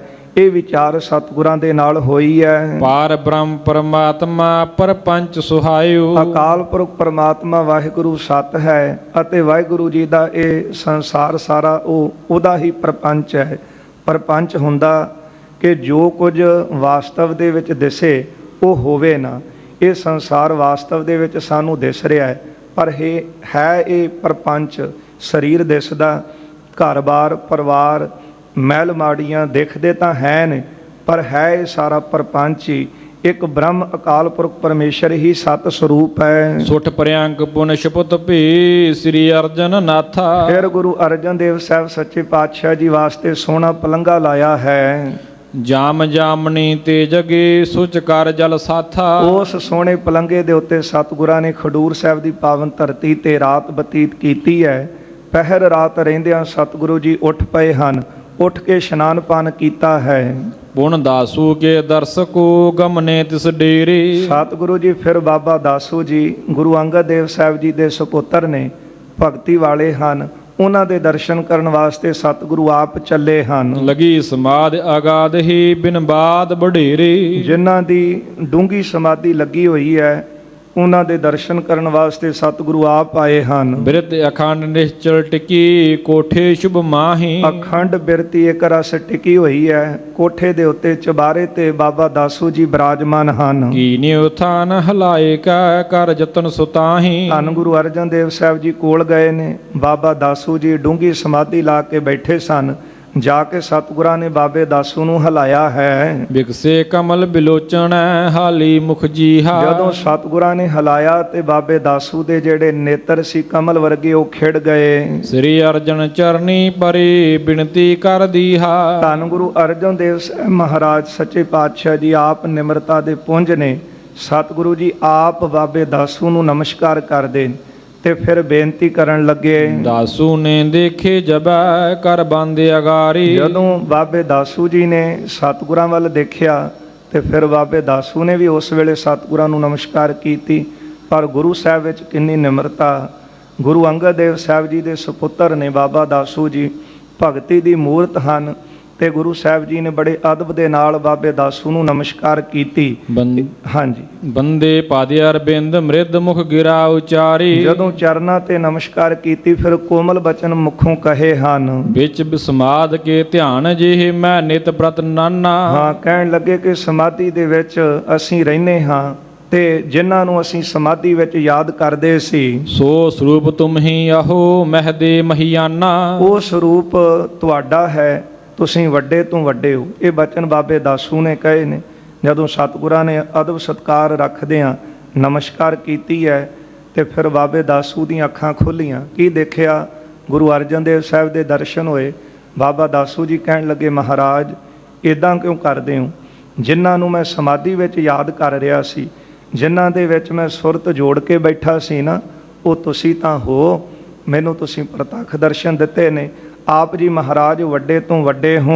ਸ੍ਰੀ ਨਾਨਕ ਅਵਤਾਰ ਹੋ ਇੱਕ ਜੋਤ ਬਿਰਾਜੀ। ਤੁਸੀਂ ਗੁਰੂ ਨਾਨਕ ਸਾਹਿਬ ਜੀ ਦੇ ਅਵਤਾਰ ਹੋ। ਇੱਕੋ ਜੋਤ ਜਿਹੜੀ ਹੈ ਉਹ ਬਿਰਾਜ ਰਹੀ ਹੈ। ਕਲ ਮੈਂ ਨਰਨੇ ਉਧਾਰ ਹਿਤ ਨਿਜ ਤਨ ਉਪਰਾਜੇ। ਕੇਵਲ ਮਨੁੱਖਾਂ ਦਾ ਉਧਾਰ ਵਾਸਤੇ ਕਲਯੁਗ ਦੇ ਸਮੇਂ ਅੰਦਰ ਤੁਸੀਂ ਮਨੁੱਖਾ ਸਰੀਰ ਧਾਰਿਆ ਹੈ। ਸ੍ਰੀ ਗੁਰ ਕਹਿ ਤੁਮ ਬਹੁ ਵੱਡੇ ਹਮ ਬਾਲ ਤਿਹਾਰੇ। ਧੰਨ ਗੁਰੂ ਅਰਜਨ ਦੇਵ ਸਾਹਿਬ ਜੀ ਕਹਿੰਦੇ ਨੇ, ਬਾਬਾ ਦਾਸੂ ਜੀ ਤੁਸੀਂ ਬਹੁਤ ਵੱਡੇ ਹੋ। ਅਸੀਂ ਤਾਂ ਤੁਹਾਡੇ ਬੱਚਿਆਂ ਵਰਗੇ ਹਾਂ। ਤੁਹਾਡੇ ਬੱਚੇ ਹੀ ਤਾਂ ਹਾਂ, ਕਿਉਂਕਿ ਬਾਬਾ ਦਾਸੂ ਜੀ ਗੁਰੂ ਅੰਗਦ ਦੇਵ ਸਾਹਿਬ ਦੇ ਪੁੱਤਰ ਨੇ ਤੇ ਬਾਬਾ ਦਾਸੂ ਜੀ ਦੇ ਸਮੇਂ ਹੀ ਗੁਰੂ ਅਮਰਦਾਸ ਮਹਾਰਾਜ ਗੁਰੂ ਅੰਗਦ ਦੇਵ ਸਾਹਿਬ ਦੀ ਸ਼ਰਨ ਆਏ, ਸੇਵਾ ਕਰਕੇ ਗੁਰਤਾ ਲਈ ਤੇ ਗੁਰੂ ਅਮਰਦਾਸ ਸਾਹਿਬ ਗੁਰੂ ਅਰਜਨ ਦੇਵ ਸਾਹਿਬ ਜੀ ਦੇ ਨਾਨੇ ਲੱਗਦੇ। ਇਸ ਲਈ ਬਾਬਾ ਦਾਸੂ ਜੀ ਦੀ ਲੰਮੇਰੀ ਉਮਰ ਹੈ। ਜਿੱਥੇ ਗੁਰਤਾ ਗੱਦੀ ਦਾ ਅਦਬ ਹੈ ਉੱਥੇ ਸਿੱਖ ਸੰਗਤਾਂ ਇਹ ਅਦਬ ਰੱਖਦੀਆਂ ਨੇ। ਪਰ ਜਿੱਥੇ ਸਤਿਗੁਰੂ ਜੀ ਆਪ ਤੋਂ ਵੱਡੇ ਬਜ਼ੁਰਗਾਂ ਨੂੰ ਦੇਖਦੇ ਨੇ ਕਿ ਮੇਰੇ ਗੁਰੂ ਦੇ ਪੁੱਤਰ ਹਨ, ਉੱਥੇ ਗੁਰੂ ਸਾਹਿਬ ਉਹਨਾਂ ਦਾ ਅਦਬ ਰੱਖਦੇ ਨੇ। ਇਹ ਸੰਗਤ ਜੀ ਵੱਡਿਆਂ ਦੀ ਵਡਿਆਈ ਹੁੰਦੀ ਹੈ ਕਿ ਉਹ ਆਪ ਦੇ ਵੱਡੇ ਪੁਣ ਦਾ ਮਾਣ ਨਹੀਂ ਕਰਦੇ, ਆਪਣੇ ਗੁਣ ਦਾ ਮਾਣ ਨਹੀਂ ਕਰਦੇ, ਅਹੁਦੇ ਦਾ ਮਾਣ ਨਹੀਂ ਕਰਦੇ। ਨਹੀਂ ਤਾਂ ਬੰਦੇ ਕੋਲ ਕੋਈ ਅਹੁਦਾ ਹੋਵੇ, ਗੁਣ ਹੋਵੇ, ਉਹ ਕਹਿੰਦਾ ਮੈਂ ਹੀ ਵੱਡਾ, ਵੱਡਿਆਂ ਦੀ ਪਰਵਾਹ ਹੀ ਨਾ ਕਰਨੀ। ਉਹ ਤਾਂ ਆਪ ਦੇ ਸਕਿਆਂ ਦੀ ਪਰਵਾਹ ਨਹੀਂ ਕਰਦੇ। ਪਰ ਗੁਰੂ ਸਾਹਿਬ ਮਹਾਰਾਜ ਸੱਚੇ ਪਾਤਸ਼ਾਹ ਜੀ ਨਿਮਰਤਾ ਦੇ ਪੁੰਜ ਨੇ। ਗੁਰੂ ਅਰਜਨ ਦੇਵ ਸਾਹਿਬ ਨੇ ਬਾਬੇ ਦਾਸੂ ਨੂੰ ਜਦੋਂ ਮੱਥਾ ਟੇਕਿਆ ਨਾ, ਭਗਤੀ ਦੀ ਮੂਰਤ ਨੇ ਬਾਬਾ ਦਾਸੂ ਵੀ, ਤੇ ਨਾਲੇ ਗੁਰੂ ਅੰਗਦ ਦੇਵ ਸਾਹਿਬ ਦੇ ਸਪੁੱਤਰ ਨੇ। ਤੇ ਗੁਰੂ ਸਾਹਿਬ ਨੂੰ ਕਹਿਣ ਲੱਗੇ ਕਿ ਜਿਨ੍ਹਾਂ ਨੂੰ ਮੈਂ ਅਰਾਧਦਾ ਸੀ, ਯਾਦ ਕਰਦਾ ਸੀ, ਹੁਣ ਉਹਨਾਂ ਦੇ ਦਰਸ਼ਨ ਹੋਏ ਨੇ। ਸਤਿਗੁਰੂ ਕਹਿੰਦੇ ਕਿ ਤੁਸੀਂ ਬਹੁਤ ਵੱਡੇ ਹੋ, ਸਾਡੇ ਸਤਿਕਾਰਯੋਗ ਹੋ। ਕਿਰਪਾ ਦ੍ਰਿਸ਼ਟ ਦੇਖਤ ਰਹੋ ਦੁਖ ਕਾਟਨ ਹਾਰੇ। ਆਪ ਜੀ ਕਿਰਪਾ ਦ੍ਰਿਸ਼ਟੀ ਨਾਲ ਸਾਡੇ ਵੱਲ ਦੇਖਦੇ ਰਹੋ, ਤੁਸੀਂ ਦੁੱਖ ਦੂਰ ਕਰਨ ਵਾਲੇ ਹੋ। ਇਕ ਰਸ ਬ੍ਰਿਤੀ ਅਖੰਡ ਸ਼ੁਭ ਚਿਰਕਾਲ ਟਿਕਾਈ। ਬਾਬਾ ਦਾਸੂ ਜੀ ਤੁਸੀਂ ਲੰਮੇ ਸਮੇਂ ਤੋਂ ਆਪਣੀ ਜਿਹੜੀ ਬਿਰਤੀ ਹੈ ਟਿਕਾ ਕੇ ਬੈਠੇ ਹੋ। ਸਰਬ ਭਾਂ ਸਮਰੱਥ ਬੜੀ ਸਭ ਸ਼ਕਤੀ ਪਾਈ। ਹਰ ਤਰ੍ਹਾਂ ਕਰਕੇ ਤੁਸੀਂ ਸਮਰੱਥ ਹੋ, ਵੱਡੇ ਹੋ। ਭਗਤੀ ਦੀ ਮੂਰਤ ਤੋਂ ਤਾਂ ਵੀ ਵੱਡੇ ਹੋ ਤੇ ਤੁਸੀਂ ਉਮਰ ਕਰਕੇ ਵੀ ਵੱਡੇ ਹੋ। ਸਾਰੀਆਂ ਸ਼ਕਤੀਆਂ ਤੁਹਾਨੂੰ ਪ੍ਰਾਪਤ ਹੋਈਆਂ ਨੇ। ਚਾਹੋ ਸੋ ਕਰੋ ਨੰਦੇਰ ਲੱਗ ਵਿੱਚ 14 ਲੋਕਾ। 14 ਲੋਕਾਂ ਦੇ ਵਿੱਚ ਜੋ ਚਾਹੋ ਤੁਸੀਂ ਕਰ ਸਕਦੇ ਹੋ ਬਿਨਾਂ ਦੇਰੀ ਤੋਂ। ਇਹ ਬ੍ਰਹਮ ਗਿਆਨੀ ਵਿੱਚ ਸਮਰੱਥਾ ਹੈ ਨਾ। ਇੱਕ ਸਾਧ ਬਚਨ ਟਲਾਦਾ, ਉਹਦੇ ਬਚਨਾਂ ਦੇ ਨਾਲ 14 ਲੋਕਾਂ ਦੇ ਵਿੱਚ ਉਹ ਜੋ ਚਾਹਣ ਕਰ ਸਕਦੇ ਹੋ। ਨਹਿ ਆਗਿਆ ਕੋ ਫੇਰ ਹੀ ਚਾਹ ਦਰਸ ਬਿਲੋਕਾ। ਮਹਾਂਪੁਰਖੋ ਬਾਬਾ ਦਾਸੂ ਨੂੰ ਸਤਿਗੁਰੂ ਕਹਿੰਦੇ ਨੇ ਕਿ ਜੋ ਚਾਹੋ ਤੁਸੀਂ ਕਰ ਸਕਦੇ ਹੋ, ਸਾਰਾ ਕੁਝ ਤੁਹਾਡੀ ਆਗਿਆ ਵਿੱਚ ਹੈ। ਤਬ ਦਾਸੂ ਨੇ ਬਚ ਕਹਿਓ ਪੂਰੋ ਮਮ ਆਸਾ। ਸਤਿਗੁਰਾਂ ਦੇ ਬਚਨ ਸੁਣ ਕੇ ਦਾਸੂ ਜੀ ਕਹਿਣ ਲੱਗੇ, ਮਹਾਰਾਜ ਮੇਰੀ ਇੱਛਾ ਪੂਰੀ ਕਰੋ। ਚਿਰੰਕਾਲ ਕੋ ਤਨ ਤਜੇ ਇਸ ਚਾਹੋ ਨ ਬਾਸਾ। ਮੈਂ ਚਾਹੁੰਦਾ ਹਾਂ ਕਿ ਹੁਣ ਇਹ ਸਰੀਰ ਜਿਹੜਾ ਬਹੁਤ ਲੰਮੇ ਸਮੇਂ ਤੋਂ ਇਹ ਦੇਹੀ ਮੈਨੂੰ ਮਿਲੀ ਹੈ, ਇਹ ਸਰੀਰ ਮੈਂ ਹੁਣ ਛੱਡਣਾ ਚਾਹੁੰਦਾ ਹਾਂ। ਬਾਬਾ ਅਬ ਨਾ ਬਸੋ ਇਹ ਗਾਉਂ, ਮੈਂ ਹੁਣ ਇਸ ਸਰੀਰ ਵਿੱਚ ਨਹੀਂ ਰਹਿਣਾ ਚਾਹੁੰਦਾ। ਇਹਦਾ ਭਾਵ ਕਿ ਬਾਬਾ ਦਾਸੂ ਜੀ ਦੀ ਉਮਰ ਬਹੁਤ ਲੰਮੇਰੀ ਹੋ ਚੁੱਕੀ ਹੈ, ਕਿਉਂਕਿ ਗੁਰੂ ਅੰਗਦ ਦੇਵ ਸਾਹਿਬ ਦੇ ਪੁੱਤਰ ਨੇ ਤੇ ਗੁਰੂ ਅਰਜਨ ਦੇਵ ਸਾਹਿਬ ਮਹਾਰਾਜ ਨੂੰ ਬੇਨਤੀ ਕਰ ਰਹੇ ਨੇ, ਮਹਾਰਾਜ ਮੈਂ ਇੱਥੇ ਸਮਾਧੀ ਲਾ ਕੇ ਤੁਹਾਨੂੰ ਹੀ ਤਾਂ ਉਡੀਕਦਾ ਸੀ, ਆਪ ਕਿਰਪਾ ਕਰੋ ਇਸ ਦੇਹੀ ਦੇ ਵਿੱਚ, ਹੁਣ ਪੁਰਾਣੇ ਚੋਲੇ ਵਿੱਚ ਮੈਂ ਨਹੀਂ ਰਹਿਣਾ ਚਾਹੁੰਦਾ। ਸ੍ਰੀ ਨਾਨਕ ਕੇ ਪਾਸ ਮੈਂ ਚਾਹਤ ਅਬ ਜਾਇਓ। ਮੈਂ ਚਾਹੁੰਦਾ ਹਾਂ ਕਿ ਹੁਣ ਮੈਨੂੰ ਗੁਰੂ ਨਾਨਕ ਸਾਹਿਬ ਜੀ ਦੇ ਚਰਨਾਂ ਵਿੱਚ ਅਭੇਦਤਾ ਮਿਲ ਜਾਵੇ। ਕਹੇ ਕਬੀਰ ਸੁਨੋ ਰੇ ਸੰਤੋ ਖੇਤੀ ਕਰੋ ਨਬੇਰਾ, ਅਬ ਕੀ ਬਾਰ ਬਖਸ਼ ਬੰਦੇ ਕੋ ਬਹੁਰ ਨ ਭਉਜਲ ਫੇਰਾ। ਸਤਿਗੁਰੂ ਕਿਰਪਾ ਕਰੋ ਮੈਨੂੰ ਗੁਰੂ ਨਾਨਕ ਸਾਹਿਬ ਦੇ ਚਰਨਾਂ ਵਿੱਚ ਨਿਵਾਸ ਮਿਲ ਜਾਵੇ। ਆਪਣੋ ਬਾਕ ਭਨੀਜੀਏ ਹੋ ਮੁਝ ਮਨ ਭਾਇਓ। ਆਪ ਜੀ ਕਿਰਪਾ ਕਰੋ, ਤੁਸੀਂ ਆਪਣਾ ਬਚਨ ਕਹੋ ਤੇ ਮੇਰੇ ਮਨ ਨੂੰ ਬਹੁਤ ਭਾਇਆ, ਚੰਗਾ ਲੱਗਦਾ ਹੈ। ਸ੍ਰੀ ਗੁਰ ਬੋਲੇ ਹੋਏ ਏਮ ਕੇਤਕ ਦਿਨ ਮਾਹੀ। ਸਤਿਗੁਰੂ ਜੀ ਕਹਿਣ ਲੱਗੇ ਬਾਬਾ ਦਾਸੂ ਜੀ ਪ੍ਰਤੀ, ਮਹਾਰਾਜ ਕਹਿੰਦੇ ਕੁਝ ਕੁ ਦਿਨਾਂ ਵਿੱਚ ਇਸੇ ਤਰ੍ਹਾਂ ਹੀ ਹੋਵੇਗਾ। ਤਨ ਤਾ ਜਗ ਮਨੋ ਬੇਗ ਸੋ ਸ੍ਰੀ ਨਾਨਕ ਪਾਹੀ। ਇਹ ਸਰੀਰ ਤੁਸੀਂ ਛੱਡ ਕੇ ਬਹੁਤ ਛੇਤੀ ਗੁਰੂ ਨਾਨਕ ਸਾਹਿਬ ਜੀ ਦੇ ਚਰਨਾਂ ਵਿੱਚ ਜਾ ਬਿਰਾਜੋਗੇ। ਸਾਧ ਸੰਗਤ, ਬ੍ਰਹਮ ਗਿਆਨੀ ਵਾਸਤੇ ਇਹ ਸਰੀਰ ਛੱਡਣਾ ਵੀ ਕੋਈ ਔਖਾ ਨਹੀਂ। ਆਪਣੀ ਇੱਛਾ ਅਨੁਸਾਰ ਸੰਸਾਰ ਵਿੱਚ ਆਉਂਦੇ ਹਨ, ਇੱਛਾ ਅਨੁਸਾਰ ਹੀ ਚਲੇ ਜਾਂਦੇ ਨੇ। ਮਹਾਰਾਜ ਜੀ ਦਾ ਪਾਵਨ ਬਚਨ ਬਾਣੀ ਅੰਦਰ ਪੜ੍ਹਦੇ ਹਾਂ ਕਿ ਉਹ ਕਰਮਾਂ ਦੇ ਮਾਰੇ ਸੰਸਾਰ ਵਿੱਚ ਸਾਡੇ ਵਾਂਗੂ ਨਹੀਂ ਆਉਂਦੇ। ਇਸੇ ਪ੍ਰਕਾਰ ਜਨ ਪਰਉਪਕਾਰੀ ਆਏ, ਉਹ ਪਰਉਪਕਾਰ ਵਾਸਤੇ ਆਉਂਦੇ ਨੇ। ਮਹਾਰਾਜ ਨੇ ਕਿਹਾ ਕਿ ਇਸੇ ਤਰ੍ਹਾਂ ਹੀ ਹੋਵੇਗਾ, ਤੁਹਾਡੀ ਇੱਛਾ ਪੂਰੀ ਹੋਵੇਗੀ। ਇਹ ਪੰਜ ਭੌਤਿਕ ਸਰੀਰ ਛੱਡ ਕੇ ਤੁਸੀਂ ਗੁਰੂ ਸਾਹਿਬ ਦੇ ਚਰਨਾਂ 'ਚ ਜਾ ਬਿਰਾਜੋਗੇ। ਅਜਰ ਜਰਨ ਧੀਰਜ ਧਰਨਾ ਸ੍ਰੀ ਅੰਗਦ ਰੂਪਾ। ਧੰਨ ਗੁਰੂ ਅੰਗਦ ਦੇਵ ਸਾਹਿਬ ਸੱਚੇ ਪਾਤਸ਼ਾਹ, ਜੋ ਸਤਿਗੁਰੂ ਨਾਂ ਜਰੇ ਜਾਣ ਨੂੰ ਵੀ ਜਰਨ ਵਾਲੇ ਹਨ। ਇਹਨੇ ਮਹਾਰਾਜ ਧੀਰਜ ਧਾਰੀ।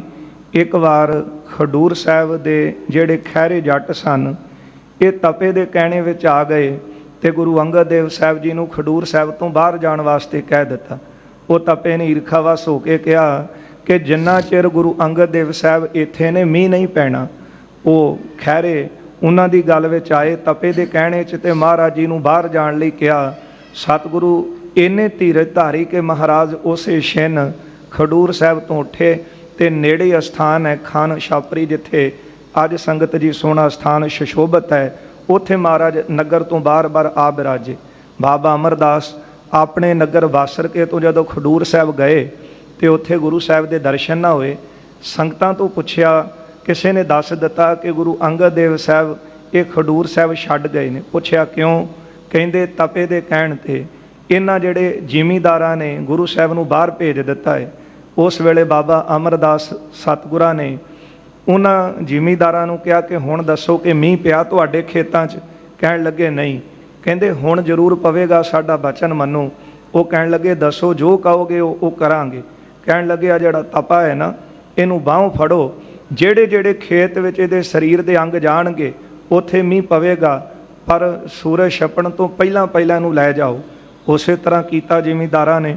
ਬਾਹੋਂ ਫੜਿਆ ਤਪੇ ਨੂੰ, ਇੱਕ ਖੇਤ 'ਚ ਗਏ ਤੇ ਆਕਾਸ਼ੀ ਬੱਦਲ ਦੇਖੇ, ਬੜੇ ਖੁਸ਼ ਹੋਏ। ਪਰ ਹੁਕਮ ਹੋਇਆ ਸੀ ਕਿ ਸ਼ਾਮਾਂ ਪੈਣ ਤੋਂ ਪਹਿਲਾਂ ਪਹਿਲਾਂ ਇਹਨੂੰ ਲੈ ਜਾਓ। ਤੇ ਫਿਰ ਸਾਰਿਆਂ ਨੇ ਆਪੋ ਆਪਣੇ ਖੇਤਾਂ 'ਚ ਖੜਿਆ, ਇਹਦੇ ਸਰੀਰ ਦੇ ਅੰਗ ਜਿਹੜੇ ਪ੍ਰਤੰਗ ਸੀ ਖਿਲਾਰ ਦਿੱਤੇ। ਇਸ ਤਰ੍ਹਾਂ ਤਪੇ ਦੀ ਬੁਰੀ ਹਾਲਤ ਹੋਈ, ਪਰ ਉਹਨਾਂ ਨੂੰ ਪਤਾ ਲੱਗਾ ਕਿ ਮੀਂਹ ਤਪੇ ਦੇ ਪੈਣ ਜਾਣ ਦੇ ਨਾਲ ਨਹੀਂ, ਇਹ ਤਾਂ ਬਾਬਾ ਅਮਰਦਾਸ ਜੀ ਦੇ ਬਚਨਾਂ ਨਾਲ ਹੀ ਮੀਂਹ ਪਿਆ ਹੈ।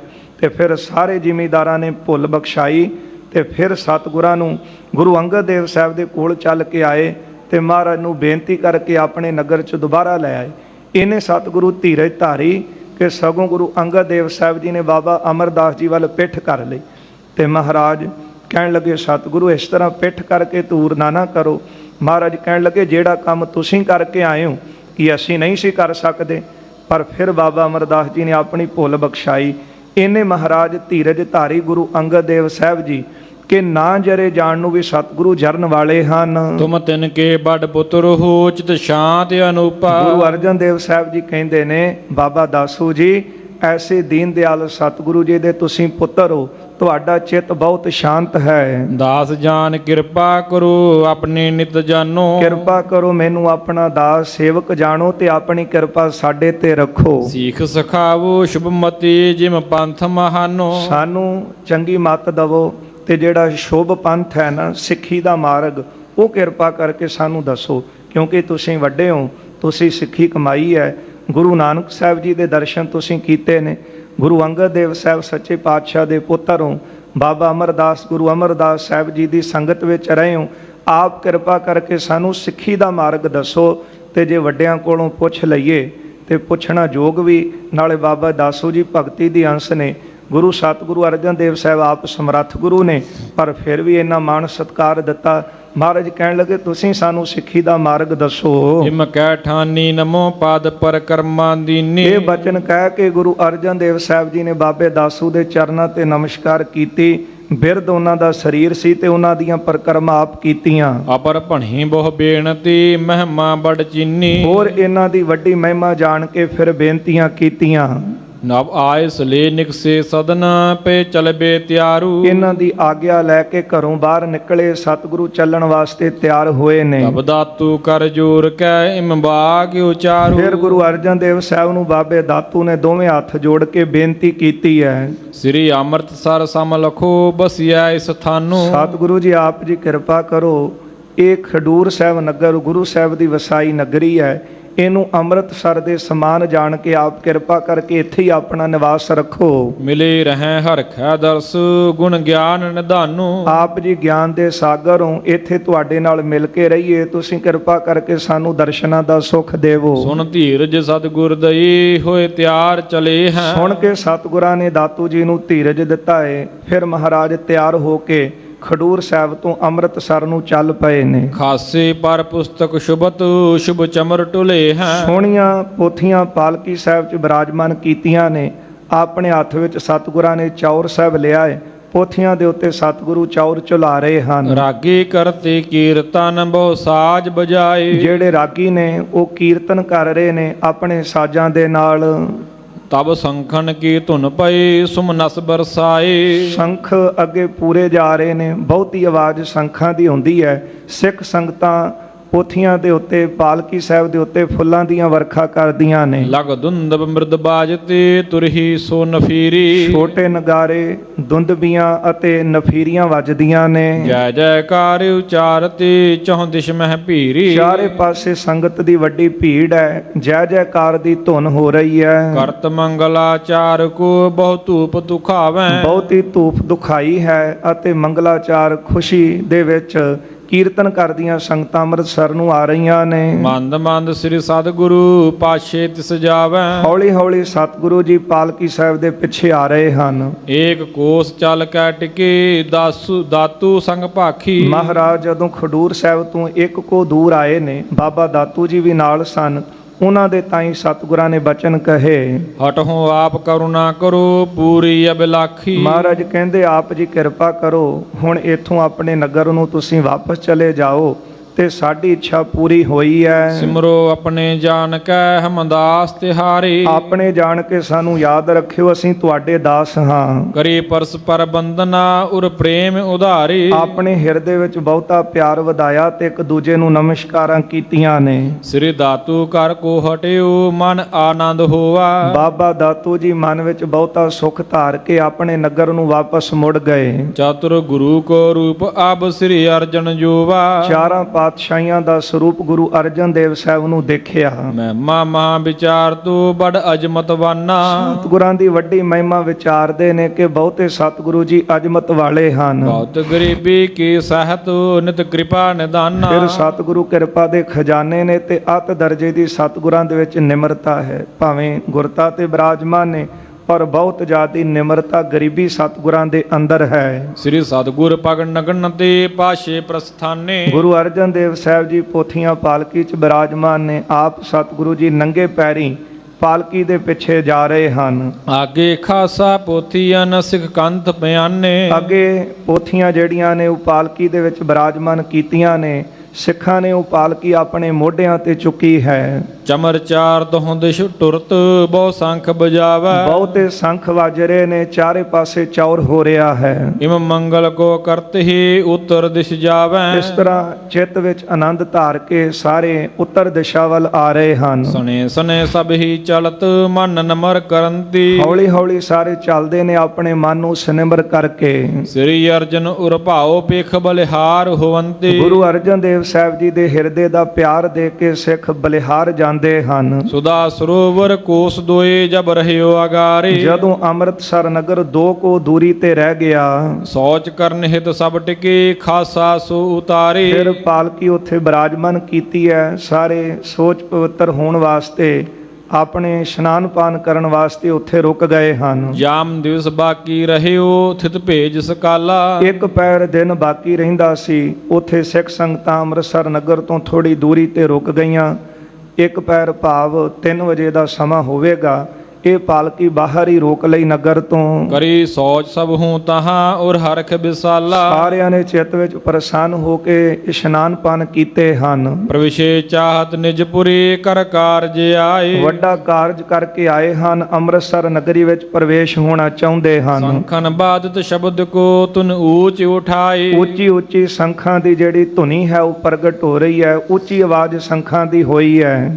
ਦੋਹਰਾ ਦੋਏ ਕੋਸ ਪਰ ਟਿਕ ਗੁਰੂ ਥਕੇ ਪੰਥ ਪ੍ਰਸਥਾਨ। ਰਸਤੇ ਵਿੱਚ ਚੱਲਦਿਆਂ ਸਰੀਰ ਥਕਾਵਟ ਦੇ ਸਹਿਤ ਸੀ, ਇਸ ਕਰਕੇ ਨਗਰ ਤੋਂ ਥੋੜੀ ਦੂਰ ਹੀ ਰੁਕ ਗਏ। ਏਨ ਭਲੇ ਬਿਸਰਾਮ ਕੋ ਹੋਇ ਸੁਚੇ ਥਿਤ ਤਿਸ ਥਾਨ। ਅਤੇ ਚੰਗਾ ਜਿਹੜਾ ਸੀ ਆਰਾਮ ਨਗਰ ਤੋਂ ਦੂਰ ਰੁਕ ਕੇ ਕੀਤਾ ਹੈ। ਚੌਪਈ ਦ੍ਰਿਗ ਮਰੁਦਤ ਕਰ ਠਾਨਿਓ ਪਿਆਨੂ। ਤੇ ਉਸ ਵੇਲੇ ਸਤਿਗੁਰੂ ਜੀ ਨੇ ਦ੍ਰਿਗ ਮੁੰਦਰਿਤ ਕਰ ਠਾਨਿਓ ਧਿਆਨੂ, ਨੇਤਰ ਬੰਦ ਕਰਕੇ ਸਤਿਗੁਰੂ ਧਿਆਨ ਵਿੱਚ ਜੁੜੇ ਹਨ। ਨਿਸ਼ਚ ਬੈਠੇ ਨਿਸ਼ਚਲ ਗਿਆਨ ਨਿਧਾਨੂ। ਗਿਆਨ ਦੇ ਸਾਗਰ ਸਤਿਗੁਰੂ ਜੀ ਆਪਣਾ ਚਿੱਤ ਜੋੜ ਕੇ ਅਕਾਲ ਪੁਰਖ ਦੇ ਵਿੱਚ ਧਿਆਨ ਜੋੜ ਕੇ ਬੈਠ ਗਏ ਨੇ। ਸੁਦਾ ਸਰੋਵਰ ਪੁਰ ਸੁਧ ਹੋਈ। ਫਿਰ ਇੱਧਰ ਅੰਮ੍ਰਿਤਸਰ ਨਗਰ ਵਿੱਚ ਆਉਣ ਦੀ ਖਬਰ ਮਿਲੀ ਹੈ। ਗੁਰ ਆਗਮਨ ਸੁਣਿਓ ਸਭ ਕੋਈ। ਇੱਥੋਂ ਦੀਆਂ ਸੰਗਤਾਂ ਨੇ, ਅੰਮ੍ਰਿਤਸਰ ਦੀਆਂ ਸੰਗਤਾਂ ਨੇ ਸਤਿਗੁਰਾਂ ਦੇ ਆਉਣ ਦੀ ਖਬਰ ਸੁਣੀ ਹੈ। ਸ੍ਰੀ ਹਰਿਗੋਬਿੰਦ ਚੰਦ ਆਨੰਦੀ। ਸ਼੍ਰੀ ਹਰਿਗੋਬਿੰਦ ਸਾਹਿਬ ਜੀ, ਜਿਨ੍ਹਾਂ ਦਾ ਸਰੂਪ ਮੁਖ ਚੰਦਰਮਾ ਵਰਗਾ ਹੈ। ਬਦਨ ਸਦਨ ਸ਼ਬ ਖਿਰਿਓ ਬਲੰਦੀ। ਮਹਾਰਾਜ ਜੀ ਦਾ ਮੁਖ ਸੁਖ ਦੇਣ ਵਾਲਾ ਹੈ। ਵਾਏ ਕਿਰਨ ਸੁਧ ਪ੍ਰਾਤਮ ਨਿੰਦਾ। ਤੇ ਮਹਾਰਾਜ ਸੱਚੇ ਪਾਤਸ਼ਾਹ ਜੀ, ਜਿਨ੍ਹਾਂ ਦਾ ਸਰੂਪ ਪਾਏ ਕਿਰਨ ਸੁਧ ਪ੍ਰਾਤ ਆਨੰਦਾ, ਜਿਸ ਤਰ੍ਹਾਂ ਕਮਲ ਸੂਰਜ ਦੀ ਕਿਰਨ ਪਾ ਕੇ ਖਿੜ ਜਾਂਦਾ ਹੈ। ਭਏ ਪ੍ਰਫੁੱਲਤ ਦ੍ਰਿਗ ਅਰਬਿੰਦਾ। ਇਸ ਤਰ੍ਹਾਂ ਸਿੱਖ ਸੰਗਤਾਂ ਦੇ ਨੇਤਰ ਜਿਹੜੇ ਨੇ ਉਹ ਸ਼੍ਰੀ ਹਰਗੋਬਿੰਦ ਸਾਹਿਬ ਜੀ ਦੇ ਦਰਸ਼ਨ ਕੀਤਿਆਂ ਖਿੜਦੇ ਨੇ। ਸੁਣ ਸਾਹਿਬ ਬੁੱਢਾ ਹਰ ਖਾਏ। ਬਾਬਾ ਬੁੱਢਾ ਸਾਹਿਬ ਜੀ ਨੇ ਸਤਿਗੁਰਾਂ ਦੇ ਆਉਣ ਦੀ ਖਬਰ ਸੁਣੀਆਂ, ਬੜੇ ਪ੍ਰਸੰਨ ਹੋਏ ਨੇ। ਸਿੱਖ ਗੁਰਦਾਸ ਆਦ ਸਮੁਦਾਏ। ਭਾਈ ਗੁਰਦਾਸ ਸਾਹਿਬ ਜੀ, ਭਾਈ ਸ਼ਾਲੋ ਜੀ ਇਤਿਆਦਿਕ ਹੋਰ ਸਿੱਖ ਨਾਲ ਲਏ ਹਨ। ਜਿਸ ਕਾਰਜ ਗਮਨੇ ਕਰ ਆਏ। ਜਿਹੜੇ ਕਾਰਜ ਵਾਸਤੇ ਸਤਿਗੁਰੂ ਗਏ ਸੀ ਉਹ ਕਰਕੇ ਵਾਪਸ ਅੰਮ੍ਰਿਤਸਰ ਮੁੜੇ ਹਨ। ਸੁਣ ਗੰਗਾ ਮਨ ਆਨੰਦ ਪਾਏ। ਮਾਤਾ ਗੰਗਾ ਜੀ ਨੇ ਸਤਿਗੁਰਾਂ ਦੀ ਆਉਣ ਦੀ ਖਬਰ ਸੁਣੀ ਹੈ, ਚਿੱਤ ਬੜਾ ਪ੍ਰਸੰਨ ਹੋਇਆ ਹੈ। ਪੁਸਤਕ ਸਭ ਖਾਸੇ ਪਰ ਲਿਆਵਤ। ਕਿ ਸਤਿਗੁਰੂ ਜੀ ਪੋਥੀਆਂ ਲੈਣ ਗਏ ਸੀ ਗੋਇੰਦਵਾਲ ਸਾਹਿਬ, ਉਹ ਪਾਲਕੀ 'ਚ ਬਿਰਾਜਮਾਨ ਕਰਕੇ ਪੋਥੀਆਂ ਲਿਆ ਰਹੇ ਹਨ। ਆਪ ਗੁਰੂ ਪਨਹੀ ਬਨਿਆਵਤ। ਆਪ ਸਤਿਗੁਰੂ ਜੀ ਨੰਗੇ ਚਰਨੀ ਆ ਰਹੇ ਨੇ। ਇਹ ਵੀ ਖਬਰ ਮਿਲੀ ਹੈ ਕਿ ਪੋਥੀਆਂ ਪਾਲਕੀ 'ਚ ਬਿਰਾਜਮਾਨ ਕੀਤੀਆਂ ਨੇ। ਗੁਰੂ ਨਾਨਕ ਸਾਹਿਬ ਦੀ ਜੋਤ ਪੰਚਮ ਪਾਤਸ਼ਾਹ ਗੁਰ ਅਰਜਨ ਪ੍ਰਤੱਖ ਹਰ ਬਾਣੀ ਦਾ ਇੰਨਾ ਅਦਬ ਰੱਖਦੇ ਕਿ ਆਪ ਸਤਿਗੁਰੂ ਨੰਗੇ ਪੈਰੀ ਨੰਗੇ ਚਰਨੀ ਗੋਇੰਦਵਾਲ ਤੋਂ ਚੱਲ ਕੇ ਅੰਮ੍ਰਿਤਸਰ ਆ ਰਹੇ ਹਨ। ਇਮ ਸੁਨ ਬੜ ਉਤਸ਼ਾਹ ਵਧਾਵਾ। ਇਹ ਸੁਣ ਕੇ ਸਿੱਖ ਸੰਗਤਾਂ ਨੇ ਆਪਣਾ ਵੀ ਉਤਸ਼ਾਹ ਵਧਾਇਆ ਕਿ ਜੇ ਗੁਰੂ ਸਾਹਿਬ ਨੇ ਬਾਣੀ ਦਾ ਇੰਨਾ ਅਦਬ ਕੀਤਾ ਹੈ ਤੇ ਫਿਰ ਸਾਨੂੰ ਹੋਰ ਅਦਬ ਰੱਖਣਾ ਚਾਹੀਦਾ ਹੈ। ਉਹ ਤਾਂ ਗੁਰੂ ਸਾਹਿਬ ਆਪ ਗੁਰੂ ਜੋਤ ਨੇ, ਪਰ ਨੰਗੇ ਚਰਨੀ ਗੋਇੰਦਵਾਲ ਸਾਹਿਬ ਤੋਂ ਚੱਲ ਕੇ ਆ ਰਹੇ ਨੇ। ਸਿੱਖ ਸੰਗਤਾਂ ਨੇ ਆਪਣਾ ਬਹੁਤ ਉਤਸ਼ਾਹ ਵਧਾਇਆ ਹੈ। ਸੁਮਣਸ ਚੰਦਨ ਧੂਪ ਤੁਖਾਵਾ। ਚੰਦਨ ਦਾ ਛਿੜਕਾਅ ਕਰਨ ਵਾਸਤੇ ਅਤੇ ਧੂਪ ਤੁਖਾਈ ਹੈ। ਲੈ ਸੰਗ ਸ੍ਰੀ ਗੁਰੂ ਹਰਗੋਬਿੰਦ। ਸ਼੍ਰੀ ਹਰਗੋਬਿੰਦ ਸਾਹਿਬ ਜੀ ਨੂੰ ਬਾਲ ਸਤਿਗੁਰਾਂ ਨੂੰ ਆਪਣੇ ਨਾਲ ਲਿਆ ਹੈ। ਚਲੇ ਅਗਾਉ ਜੁਤ ਸਿੱਖ ਬ੍ਰਿੰਦ। ਤੇ ਸਾਰੀਆਂ ਸਿੱਖ ਸੰਗਤਾਂ ਇਧਰੋਂ ਗੁਰੂ ਜੀ ਨੂੰ ਲੈਣ ਵਾਸਤੇ, ਸਤਿਗੁਰਾਂ ਦੇ ਸਵਾਗਤ ਲਈ, ਬਾਣੀ ਦੀਆਂ ਪੋਥੀਆਂ ਦੇ ਸਵਾਗਤ ਲਈ ਅੱਗੋਂ ਚੱਲ ਪਈਆਂ ਨੇ। ਮਧੁਰ ਪ੍ਰਸਾਦ ਅਧਿਕ ਸੰਗ ਲੀਨਾ। ਕੜਾ ਪ੍ਰਸ਼ਾਦ ਬਹੁਤੀ ਮਿਆਦ ਵਿੱਚ ਨਾਲ ਲਿਆ ਹੈ। ਸ੍ਰੀ ਗੁਰੂ ਸਮੁਖ ਪਿਆਨੋ ਕੀਨਾ। ਸਤਿਗੁਰੂ ਜੀ ਵੱਲ ਮੁਖ ਕਰਕੇ ਸੰਗਤਾਂ ਚੱਲ ਪਈਆਂ ਨੇ। ਪਰਮ ਪ੍ਰੇਮ ਕੇ ਜਾਲ ਫਸਾਏ। ਮਾਨੋ ਕਿ ਬਹੁਤੇ ਪ੍ਰੇਮ ਦੇ ਜਾਲ ਪਸਾਰਿਆ ਹੋਵੇ। ਮਨੋ ਮੀਨ ਗੁਣਿਆ ਚਤੇ ਆਏ। ਫਿਰ ਇਸ ਜਾਲ ਦੇ ਵਿੱਚ ਮੱਛੀ ਜਿਹੜੀ ਹੈ ਜਿਸ ਤਰ੍ਹਾਂ ਆਪਣੇ ਆਪ ਆ ਜਾਂਦੀ ਹੈ, ਇਸੇ ਤਰ੍ਹਾਂ ਸੰਗਤਾਂ ਗੁਰੂ ਜੀ ਵੱਲ ਖਿੱਚੀਆਂ ਜਾ ਰਹੀਆਂ ਨੇ। ਪੁਰ ਕੇ ਨਰਗਨ ਸੁਨ ਸਮੁਦਾਏ, ਜਦੋਂ ਅੰਮ੍ਰਿਤਸਰ ਨਗਰ ਦੀ ਹੋਰ ਸੰਗਤ ਨੂੰ ਖਬਰ ਹੋਈ ਹੈ, ਦੇਖਣ ਦਰਸ ਗੁਰੂ ਕੋ ਧਾਏ। ਸਾਰੀਆਂ ਸੰਗਤਾਂ ਦਰਸ਼ਨ ਕਰਨ ਵਾਸਤੇ ਬੜੀ ਛੇਤੀ ਚੱਲੀਆਂ ਨੇ। ਜੋ ਨਿਤ ਪ੍ਰਤਿਹਿਤ ਦਰ ਕਰ ਦਰਸੈ ਹੈ, ਜੋ ਇੱਥੋਂ ਦੀਆਂ ਸੰਗਤਾਂ ਹਰ ਰੋਜ਼ ਗੁਰੂ ਸਾਹਿਬ ਦੇ ਦਰਸ਼ਨ ਕਰਦੀਆਂ ਸੀ, ਸੋਬੋ ਦਿਨ ਮੈਂ ਦਰਸ਼ਨ ਪੈ ਹੈ। ਬਹੁਤ ਦਿਨਾਂ ਤੋਂ ਗੁਰੂ ਸਾਹਿਬ ਦੇ ਦਰਸ਼ਨ ਨਹੀਂ ਸੀ ਹੋਏ। ਗਏ ਧਾਏ ਕਰ ਚੌਂਪ ਉਮੰਗੇ, ਬਹੁਤਾ ਚਾਹ ਹਿਰਦੇ 'ਚ ਵਧਾ ਕੇ ਸਤਿਗੁਰਾਂ ਦੇ ਦਰਸ਼ਨਾਂ ਨੂੰ ਗਏ ਨੇ। ਰੁਚਿਰ ਉਪਾਇਣ ਲੈ ਕਰ ਸੰਗੇ, ਕੀਮਤੀ ਭੇਟਾਵਾਂ ਆਪਣੇ ਨਾਲ ਲਈਆਂ ਨੇ। ਸ੍ਰੀ ਨਰ ਸ੍ਰੀ ਹਰਿ ਗੋਬਿੰਦ ਸਾਥ, ਸ਼੍ਰੀ ਹਰਗੋਬਿੰਦ ਸਾਹਿਬ ਜੀ ਨੂੰ ਨਾਲ ਲਿਆ ਹੈ। ਦਰਸੇ ਸਤਿਗੁਰ ਅਰਜਨ ਨਾਥ, ਗੁਰੂ ਅਰਜਨ ਦੇਵ ਸਾਹਿਬ ਜੀ ਦੇ ਦਰਸ਼ਨ ਕਰਨ ਦੇ ਲਈ ਪਾਇਨ ਜਾਇਓ ਤਾਇਲ ਪਰੇ। ਜਾ ਕੇ ਬੜੀ ਛੇਤੀ ਸਾਰੀਆਂ ਸੰਗਤਾਂ ਗੁਰੂ ਸਾਹਿਬ ਦੇ ਚਰਨਾਂ ਤੇ ਪੈ ਗਈਆਂ। ਨਿਜ ਨਿਜ ਸਬਨ ਅਕੋਰੈ ਧਰੇ, ਆਪਣੀ ਆਪਣੀ ਭੇਟਾਵਾਂ ਗੁਰੂ ਸਾਹਿਬ ਦੇ ਅੱਗੇ ਰੱਖੀਆਂ। ਸਬਨ ਬਿਲੋਚਨ ਕਮਲ ਸਰੀਖੇ, ਸਾਰਿਆਂ ਨੇ ਗੁਰੂ ਸਾਹਿਬ ਮਹਾਰਾਜ ਜੀ ਦੇ ਦਰਸ਼ਨ ਆਪਣੇ ਨੇਤਰਾਂ ਨਾਲ ਕੀਤੇ ਨੇ। ਭਏ ਪ੍ਰਫੁੱਲਿਤ ਰਬ ਗੁਰ ਦੀਖੇ। ਹਾਂ, ਤੇ ਮਾਨੋ ਕਿ ਜਿਸ ਤਰ੍ਹਾਂ ਸੂਰਜ ਦੀ ਕਿਰਨ ਦੇ ਨਾਲ ਕਮਲ ਖਿੜ ਜਾਂਦੇ ਨੇ, ਇਸ ਤਰ੍ਹਾਂ ਸਤਿਗੁਰਾਂ ਦੇ ਦਰਸ਼ਨ ਕੀਤਿਆਂ ਜਿਹੜੇ ਸਿੱਖਾਂ ਦੇ ਹਿਰਦੇ ਕਮਲ ਖਿੜ ਗਏ। ਸ੍ਰੀ ਹਰਿਗੋਬਿੰਦ ਅੰਕ ਬਿਠਾਏ, ਗੁਰੂ ਹਰਗੋਬਿੰਦ ਸਾਹਿਬ, ਸ਼੍ਰੀ ਹਰਗੋਬਿੰਦ ਸਾਹਿਬ ਨੂੰ ਗੁਰੂ ਅਰਜਨ ਦੇਵ ਸਾਹਿਬ ਨੇ ਗੋਦ ਵਿੱਚ ਲਿਆ। ਬਿਖਤ ਆਨੰਦ ਬਿਲੰਦ ਵਧਾਏ, ਵੇਖ ਕੇ ਆਪਣੇ ਚਿੱਤ ਦਾ ਬਹੁਤਾ ਪਿਆਰ ਵਧਾਇਆ। ਵਾ ਸਾਹਿਬ ਬੁੱਢਾ ਅਰ ਗੁਰਦਾਸ, ਬਾਬਾ ਬੁੱਢਾ ਸਾਹਿਬ ਤੇ ਭਾਈ ਗੁਰਦਾਸ ਸਾਹਿਬ ਜੀ, ਬੂਜੀ ਕੁਸ਼ਲ ਤਿਨੋਂ ਕੇ ਪਾਸ। ਇਹਨਾਂ ਦੇ ਗੁਰੂ ਸਾਹਿਬ ਜੀ ਦੇ ਤਾਈਂ ਸੁਖ ਸਾਂਦ ਪੁੱਛੀ ਹੈ। ਹਾਥ ਜੋਰ ਤਵ ਸਕਲ ਬਖਾਨਾ, ਤੇ ਗੁਰੂ ਸਾਹਿਬ ਜੀ ਨੇ ਬਾਬਾ ਬੁੱਢਾ ਸਾਹਿਬ ਤੇ ਭਾਈ ਗੁਰਦਾਸ ਸਾਹਿਬ ਮੁਖੀ ਸਿੱਖ ਨੇ ਨਾ, ਇਹਨਾਂ ਨੂੰ ਮਹਾਰਾਜ ਅੰਮ੍ਰਿਤਸਰ ਸਾਹਿਬ ਛੱਡ ਕੇ ਗਏ। ਅੱਗੇ ਪ੍ਰਸੰਗ ਚਾਹੇਗਾ ਜਦੋਂ ਸਤਿਗੁਰਾਂ ਨੇ ਇਕਾਂਤ ਥਾਂ ਜਿਹੜਾ ਪਸੰਦ ਕੀਤਾ ਰਾਮਸਰ ਸਾਹਿਬ ਵਾਲਾ, ਉਹ ਥਾਂ ਜਿਹੜਾ ਸੀ ਨਿਯੁਕਤ ਕੀਤਾ ਸ੍ਰੀ ਗੁਰੂ ਗ੍ਰੰਥ ਸਾਹਿਬ ਜੀ ਦੀ ਬੀੜ ਤਿਆਰ ਕਰਨ ਵਾਸਤੇ। ਤੇ ਬਾਬਾ ਬੁੱਢਾ ਸਾਹਿਬ ਜੀ ਨੂੰ ਕਿਹਾ ਸੀ ਕਿ ਦੂਰੋਂ ਸੰਗਤਾਂ ਦਰਸ਼ਨਾਂ ਲਈ ਆਉਂਦੀਆਂ ਨੇ, ਇਸ ਲਈ ਜਿੰਨਾ ਸਮਾਂ ਅਸੀਂ ਇੱਥੇ ਕਾਰਜ ਕਰਾ ਰਹੇ ਹਾਂ ਭਾਈ ਗੁਰਦਾਸ ਸਾਹਿਬ ਜੀ ਪਾਸੋਂ, ਉਹਨਾਂ ਸਮਾਂ ਤੁਸੀਂ ਆਈਆਂ ਸੰਗਤਾਂ ਨੂੰ ਦਰਸ਼ਨ ਦੇਣੇ ਹਰਿਮੰਦਰ ਸਾਹਿਬ। ਕਿਉਂਕਿ ਬਾਬਾ ਬੁੱਢਾ ਸਾਹਿਬ ਗੁਰੂ ਨਾਨਕ ਸਾਹਿਬ ਮਹਾਰਾਜ ਜੀ ਦੇ ਸਮੇਂ ਦੇ ਸਿੱਖ ਨੇ। ਇਹਨਾਂ ਨੂੰ ਸਤਿਗੁਰਾਂ ਨੇ ਸੁਖ ਸਾਂਦ ਪੁੱਛੀ ਹੈ ਅਤੇ ਇਹਨਾਂ ਨੇ ਸਤਿਗੁਰਾਂ ਦੇ ਹੱਥ ਜੋੜ ਕੇ ਕਿਹਾ, ਕਿਰਪਾ ਆਪ ਕੀਤੇ ਸੁਖ ਠਾਨਾ। ਮਹਾਰਾਜ ਤੁਹਾਡੀ ਕਿਰਪਾ ਦੇ ਨਾਲ ਸਭ ਠੀਕ ਹੈ। ਘਰ ਰਾਵਰ ਕੇ ਯਾਰ ਸਭ ਥਾਈ, ਆਪ ਜੀ ਦੇ ਘਰ ਅਤੇ ਹੋਰ ਸਾਰੀਆਂ ਸੰਗਤਾਂ ਦੇ ਘਰ ਵਿੱਚ ਕੁਸ਼ਲ ਆਨੰਦ ਰਹਿ ਸਮੁਦਾਈ। ਸਾਰੇ ਮਹਾਰਾਜ ਤੁਹਾਡੀ ਕਿਰਪਾ ਦੇ ਨਾਲ ਸੁਖੀ ਹਨ, ਆਨੰਦ ਵਿੱਚ ਹਨ। ਪੁਸ਼ਪ ਪ੍ਰਸਾਦ ਸਿੱਖ ਗਣ ਲਿਆਏ, ਕੁਝ ਕੁ ਪ੍ਰਸ਼ਾਦ ਸਤਿਗੁਰਾਂ ਦੇ ਅੱਗੇ ਲਿਆ ਰੱਖਿਆ ਹੈ। ਇਹ ਪੁਸਤਕ ਪਰ ਸੋ ਚੜਵਾਏ, ਫਿਰ ਫੁੱਲ ਜਿਹੜੇ ਸਨ ਸੰਗਤਾਂ ਲੈ ਕੇ ਗਈਆਂ, ਉਹ ਫੁੱਲਾਂ ਦੀਆਂ ਮਾਲਾ ਗੁਰੂ ਸਾਹਿਬ ਜੀ ਨੇ ਪੋਥੀਆਂ ਦੇ ਉੱਤੇ ਚੜਾ ਦਿੱਤੀਆਂ ਨੇ। ਸੰਗਤ ਜੀ, ਜਿਸ ਤਰ੍ਹਾਂ ਅੱਜ ਆਪਾਂ ਦੇਖਦੇ ਹਾਂ ਕਿ ਨਗਰ ਕੀਰਤਨ ਨਿਕਲਦਾ ਹੈ ਤੇ ਫੁੱਲਾਂ ਦੀਆਂ ਮਾਲਾ ਗੁਰੂ ਸਾਹਿਬ ਦੇ ਉੱਤੇ ਰੱਖੀਆਂ ਜਾਂਦੀਆਂ ਨੇ, ਇਹ ਅੱਜ ਤੋਂ ਹੀ ਨਹੀਂ, ਗੁਰੂ ਕਾਲ ਤੋਂ ਹੀ ਗੁਰੂ ਸਾਹਿਬ ਜੀ ਨੇ ਬੜਾ ਅਦਬ ਤੇ ਸਤਿਕਾਰ ਕੀਤਾ ਬਾਣੀ ਦੀਆਂ ਪੋਥੀਆਂ ਦਾ। ਤੇ ਜਿਹੜੀਆਂ ਸੰਗਤਾਂ ਫੁੱਲਾਂ ਦੀਆਂ ਮਾਲਾ ਲੈ ਕੇ ਗਈਆਂ ਸੀ, ਉਹ ਪੋਥੀਆਂ ਤੇ ਚੜਾ ਦਿੱਤੀਆਂ। ਧੂਪ ਤੁਖਾਵਤ ਸੰਖ ਬਜਾਏ, ਧੂਪ ਤੁਖਾਈ ਹੈ, ਸੰਖ ਪੂਰੇ ਗਏ ਹਨ। ਜੈ ਜੈ ਮੰਗਲ ਸ਼ਬਦ ਉਠਾਏ, ਜੈ ਜੈ ਖੁਸ਼ੀਆਂ ਦੇ ਸ਼ਬਦ ਜਿਹੜੇ ਹਨ ਉਹ ਪੜੇ ਗਏ ਹਨ। ਹਿਮ ਸਭ ਹੀ ਜਬ ਮਿਲੇ ਅਗਾਉ, ਇਸ ਤਰ੍ਹਾਂ ਸਤਿਗੁਰੂ ਜੀ ਨੂੰ ਜਦੋਂ ਅੱਗੇ ਸੰਗਤਾਂ ਜਾ ਮਿਲੀਆਂ ਨੇ, ਹਰਖੇ ਚ ਦੋਹ ਦਿਸ਼ ਹੇਰਤ ਭਾਉ। ਦੋਵੇਂ ਤਰਫੋਂ ਇੱਕ ਦੂਜੇ ਨੂੰ ਦੇਖ ਕੇ ਸਾਰੇ ਪ੍ਰਸੰਨ ਹੋਏ ਨੇ। ਕੀਰਤਨ ਕਰਤ ਸਿੱਖ ਅਗਵਾਈ, ਅੱਗੇ ਅੱਗੇ ਸਿੱਖ ਜਿਹੜੇ ਨੇ ਉਹ ਕੀਰਤਨ ਕਰ ਰਹੇ ਹਨ। ਸਮੁਖ ਸੁਧਾਸਰ ਗਮਨੇ ਜਾਈ, ਆਪਣਾ ਜਿਹੜਾ ਮੁਖ ਸੀ ਅੰਮ੍ਰਿਤਸਰ ਵੱਲ ਕਰ ਲਿਆ। ਚੌਰ ਢੁਰਤ ਉਤਸ਼ਾਹ ਵਧਾਵਤ, ਚੌਰ ਪੋਥੀਆਂ ਤੇ ਆਪ ਸਤਿਗੁਰੂ ਕਰ ਰਹੇ ਨੇ ਬਹੁਤਾ ਉਤਸ਼ਾਹ ਵਧਾ ਕੇ। ਸੰਗਤ ਸੰਗ ਗੁਰੂ ਸ਼ਬ ਪਾਵਤ, ਸਾਰੀਆਂ ਸੰਗਤਾਂ ਦੇ ਸਮੇਤ ਸਤਿਗੁਰੂ ਸ਼ੋਭਾ ਪਾ ਰਹੇ ਨੇ। ਚਤੁਰ ਘਟੇ ਦਿਨ ਰਹਿਓ ਚਲੇ ਹੈ, ਜਦੋਂ 4 ਘੜੀਆਂ ਦਿਨ ਬਾਕੀ ਰਹਿੰਦਾ ਸੀ, 24 ਮਿੰਟਾਂ ਦੀ ਇੱਕ ਘੜੀ ਹੁੰਦੀ ਹੈ, ਤੇ ਇਸੇ ਤਰ੍ਹਾਂ ਇੰਜ ਕਹਿ ਲਓ ਕਿ 4 ਘੜੀਆਂ ਜਦੋਂ ਦਿਨ ਰਹਿੰਦਾ ਸੀ, ਉਦੋਂ ਸਤਿਗੁਰੂ ਜੀ ਉੱਥੋਂ ਚੱਲ ਪਏ ਨੇ। ਸਿੱਖ ਆਏ ਸਮੁਦਾਏ ਮਿਲੇ ਹੈ, ਸਾਰੀਆਂ ਸੰਗਤਾਂ ਅੱਗੋਂ ਜਾ ਕੇ ਮਿਲੀਆਂ ਹਨ। ਇਕ ਦਿਸ ਸੰਖ ਨਫੀਰੀ ਬਾਜਤ, ਕੋਈ ਸੰਖ ਵਜਾ ਰਿਹਾ ਹੈ, ਕੋਈ ਬਾਂਸਰੀਆਂ ਵਜਾ ਰਿਹਾ ਹੈ, ਲਗ ਦੁੰਦਬ ਮਧੁਰੇ ਘਨ ਲਾਜਤ, ਕੋਈ ਛੋਟੇ ਨਗਾਰੇ ਵਜਾ ਰਿਹਾ ਜਿਨ੍ਹਾਂ ਦੀ ਆਵਾਜ਼ ਬੜੀ ਸੋਹਣੀ ਹੋ ਰਹੀ ਹੈ। ਸ੍ਰੀ ਅਰਜਨ ਸ੍ਰੀ ਹਰਗੋਬਿੰਦ, ਗੁਰੂ ਅਰਜਨ ਦੇਵ ਸਾਹਿਬ ਸ੍ਰੀ ਹਰਗੋਬਿੰਦ ਸਾਹਿਬ ਜੀ ਸ਼ੋਭਤ ਪੋਥਿਨ ਜੁਤ ਸਿੱਖ ਬ੍ਰਿੰਦ, ਪੋਥੀਆਂ ਦੇ ਨਾਲ ਬਹੁਤ ਸ਼ੋਭਾ ਪਾ ਰਹੀਆਂ ਹਨ ਸੰਗਤਾਂ। ਬ੍ਰਹਮਾ ਵਿਸ਼ਨ ਅਮਰ ਇੰਦਰਾਦ ਮਾਨੋ ਕਿ ਸਾਰੇ ਦੇਵਤੇ ਇਕੱਠੇ ਹੋ ਕੇ ਮਨੋ ਵੇਦ ਕੀ ਕਰਨ ਮਰਜਾਦ ਤੇ ਗ੍ਰੰਥਾਂ ਦੀ ਸੰਭਾਲ ਕਰ ਰਹੇ ਹੁਣ ਬੜੀ ਮਰਿਆਦਾ ਦੇ ਸਹਿਤ ਇਕੱਠੇ ਹੋਏ ਉਤਸ਼ਾਹਤ ਚਾਲੇ ਇਸ ਤਰ੍ਹਾਂ ਇਕੱਠੇ ਹੋ ਕੇ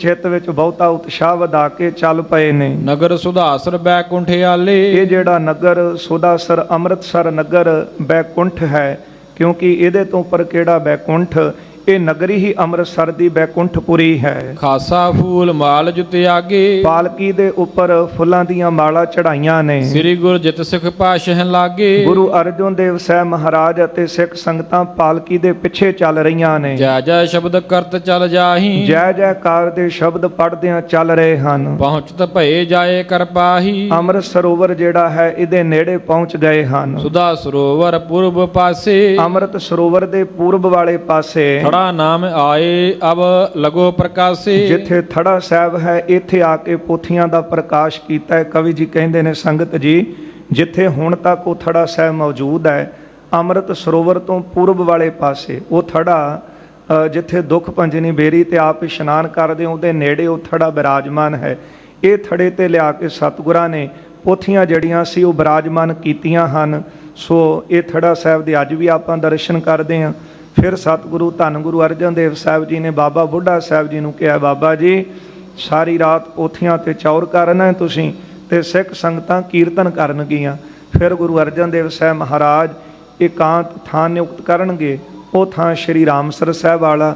ਇੱਥੇ ਫਿਰ ਭਾਈ ਗੁਰਦਾਸ ਸਾਹਿਬ ਜੀ ਪਾਸੋਂ ਮਹਾਰਾਜ ਜੀ ਨੇ ਬਾਣੀ ਲਿਖਵਾਉਣ ਦਾ ਕਾਰਜ ਆਰੰਭਣਾ ਹੈ। ਸ਼੍ਰੀ ਗ੍ਰੰਥ ਸਾਹਿਬ ਜੀ ਦੀ ਬੀੜ ਜਿਹੜੀ ਉਹ ਸਤਿਗੁਰਾਂ ਨੇ ਲਿਖਵਾਉਣੀ ਹੈ। ਇਹ ਵਿਚਾਰ ਆਪਾਂ ਕੱਲ੍ਹ ਦੇ ਦੀਵਾਨਾਂ 'ਚ ਸਰਵਣ ਕਰਾਂਗੇ। ਭੁੱਲਾਂ ਚੁੱਕਾਂ ਦੀ ਖਿਮਾ ਕਰ ਦੇਣੀ, ਅੱਗੇ ਵਾਸਤੇ ਅਸੀਸ ਦੇਣੀ। ਸੰਗਤ ਜੀ ਸਤਿਗੁਰੂ ਗੁਰੂ ਅਰਜਨ ਦੇਵ ਸਾਹਿਬ ਆਪ ਪ੍ਰਤੱਖ ਹਰ ਨੇ, ਪਰ ਸਤਿਗੁਰਾਂ ਨੇ ਆਪ ਕਿੰਨਾ ਬਾਣੀ ਦਾ ਅਦਬ ਕੀਤਾ, ਸਤਿਕਾਰ ਕੀਤਾ। ਇਸ ਲਈ ਹਰ ਸਿੱਖ ਦਾ ਫਰਜ਼ ਬਣਦਾ ਹੈ। ਕਈ ਬੁੱਧੀ ਜੀਵ ਤਾਂ ਆਪਣੀਆਂ ਮਨ ਘੜਤ ਗੱਲਾਂ ਸੁਣਾ ਕੇ ਕਹਿੰਦੇ ਨੇ ਜੀ ਇੰਨੇ ਸਤਿਕਾਰ ਦੀ ਕੀ ਲੋੜ ਹੈ, ਪਰ ਜੇ ਅੰਦਰੋਂ ਪ੍ਰੇਮ ਹੋਵੇ ਨਾ ਤੇ ਫਿਰ ਸਤਿਕਾਰ ਆਪੇ ਹੀ ਹੋ ਜਾਂਦਾ ਹੈ। ਤੇ ਜੇ ਅੰਦਰੋਂ ਪ੍ਰੇਮ ਹੀ ਨਹੀਂ ਗੁਰੂ ਦੇ ਨਾਲ, ਗੁਰਬਾਣੀ ਦੇ ਨਾਲ, ਕੇਵਲ ਪੜ੍ਹਨ ਅਤੇ ਸਮਝਣ ਦੀ ਗੱਲ ਕਰਨ ਵਾਲੇ, ਉਹਨਾਂ ਦਾ ਅੰਦਰ ਸ਼ਰਧਾ ਤੋਂ ਖਾਲੀ ਹੈ। ਪਰ ਅਕਾਲ ਪੁਰਖ ਪਰਮਾਤਮਾ ਵਾਹਿਗੁਰੂ ਜੀ ਦੀ ਪ੍ਰਾਪਤੀ ਪ੍ਰੇਮ ਤੇ ਸ਼ਰਧਾ ਦੇ ਨਾਲ ਹੁੰਦੀ ਹੈ। ਸੋ ਸਤਿਗੁਰੂ ਕਿਰਪਾ ਕਰਨ, ਵੱਧ ਤੋਂ ਵੱਧ ਮਨ ਵਿੱਚ ਸ਼ਰਧਾ ਤੇ ਪ੍ਰੇਮ ਬਣੇ, ਗੁਰਬਾਣੀ ਦਾ ਅਦਬ ਸਤਿਕਾਰ ਕਰੀਏ। ਇਹ ਬਾਣੀ ਨਿਰੰਕਾਰ ਦਾ ਆਪਣਾ ਸਰੂਪ ਹੈ। ਗੁਰੂ ਸਾਹਿਬਾਨਾਂ ਨੇ ਆਪ ਇਹਨਾਂ ਦਾ ਅਦਬ ਕੀਤਾ ਹੈ। ਸਤਿਗੁਰੂ ਕਿਰਪਾ ਕਰਨ, ਦਿੱਤੀਆਂ ਮਹਾਰਾਜ ਦੀਆਂ ਸਿੱਖਿਆਵਾਂ ਸਾਡੇ ਹਿਰਦੇ 'ਚ ਵਸ ਜਾਣ। ਲੋਕ ਸੁਖੀਏ ਪਰ ਲੋਕ ਸੁਹੇਲੇ ਹੋ ਸਕਣ। ਆਓ ਦੋ ਪੰਕਤੀਆਂ ਖੀਲੀਆਂ ਸਰਵਣ ਕਰੀਏ, ਇੱਥੇ ਫਤਿਹ ਬੁਲਾਈਏ ਜੀ। ਜੈ ਜੈ ਸ਼ਬਦ ਕਰਤ ਚਲ ਜਾਹੀ, ਪਹੁੰਚਤ ਭਏ ਜਾਏ ਕਰ ਪਾਹੀ। ਸੁਦਾ ਸਰੋਵਰ ਪੂਰਬ ਪਾਸੇ, ਥੜਾ ਨਾਮ ਅਬ ਲਗੋ ਪ੍ਰਕਾਸ਼ੇ। ਵਾਹਿਗੁਰੂ ਜੀ ਕਾ ਖਾਲਸਾ, ਵਾਹਿਗੁਰੂ ਜੀ ਕੀ ਫਤਿਹ।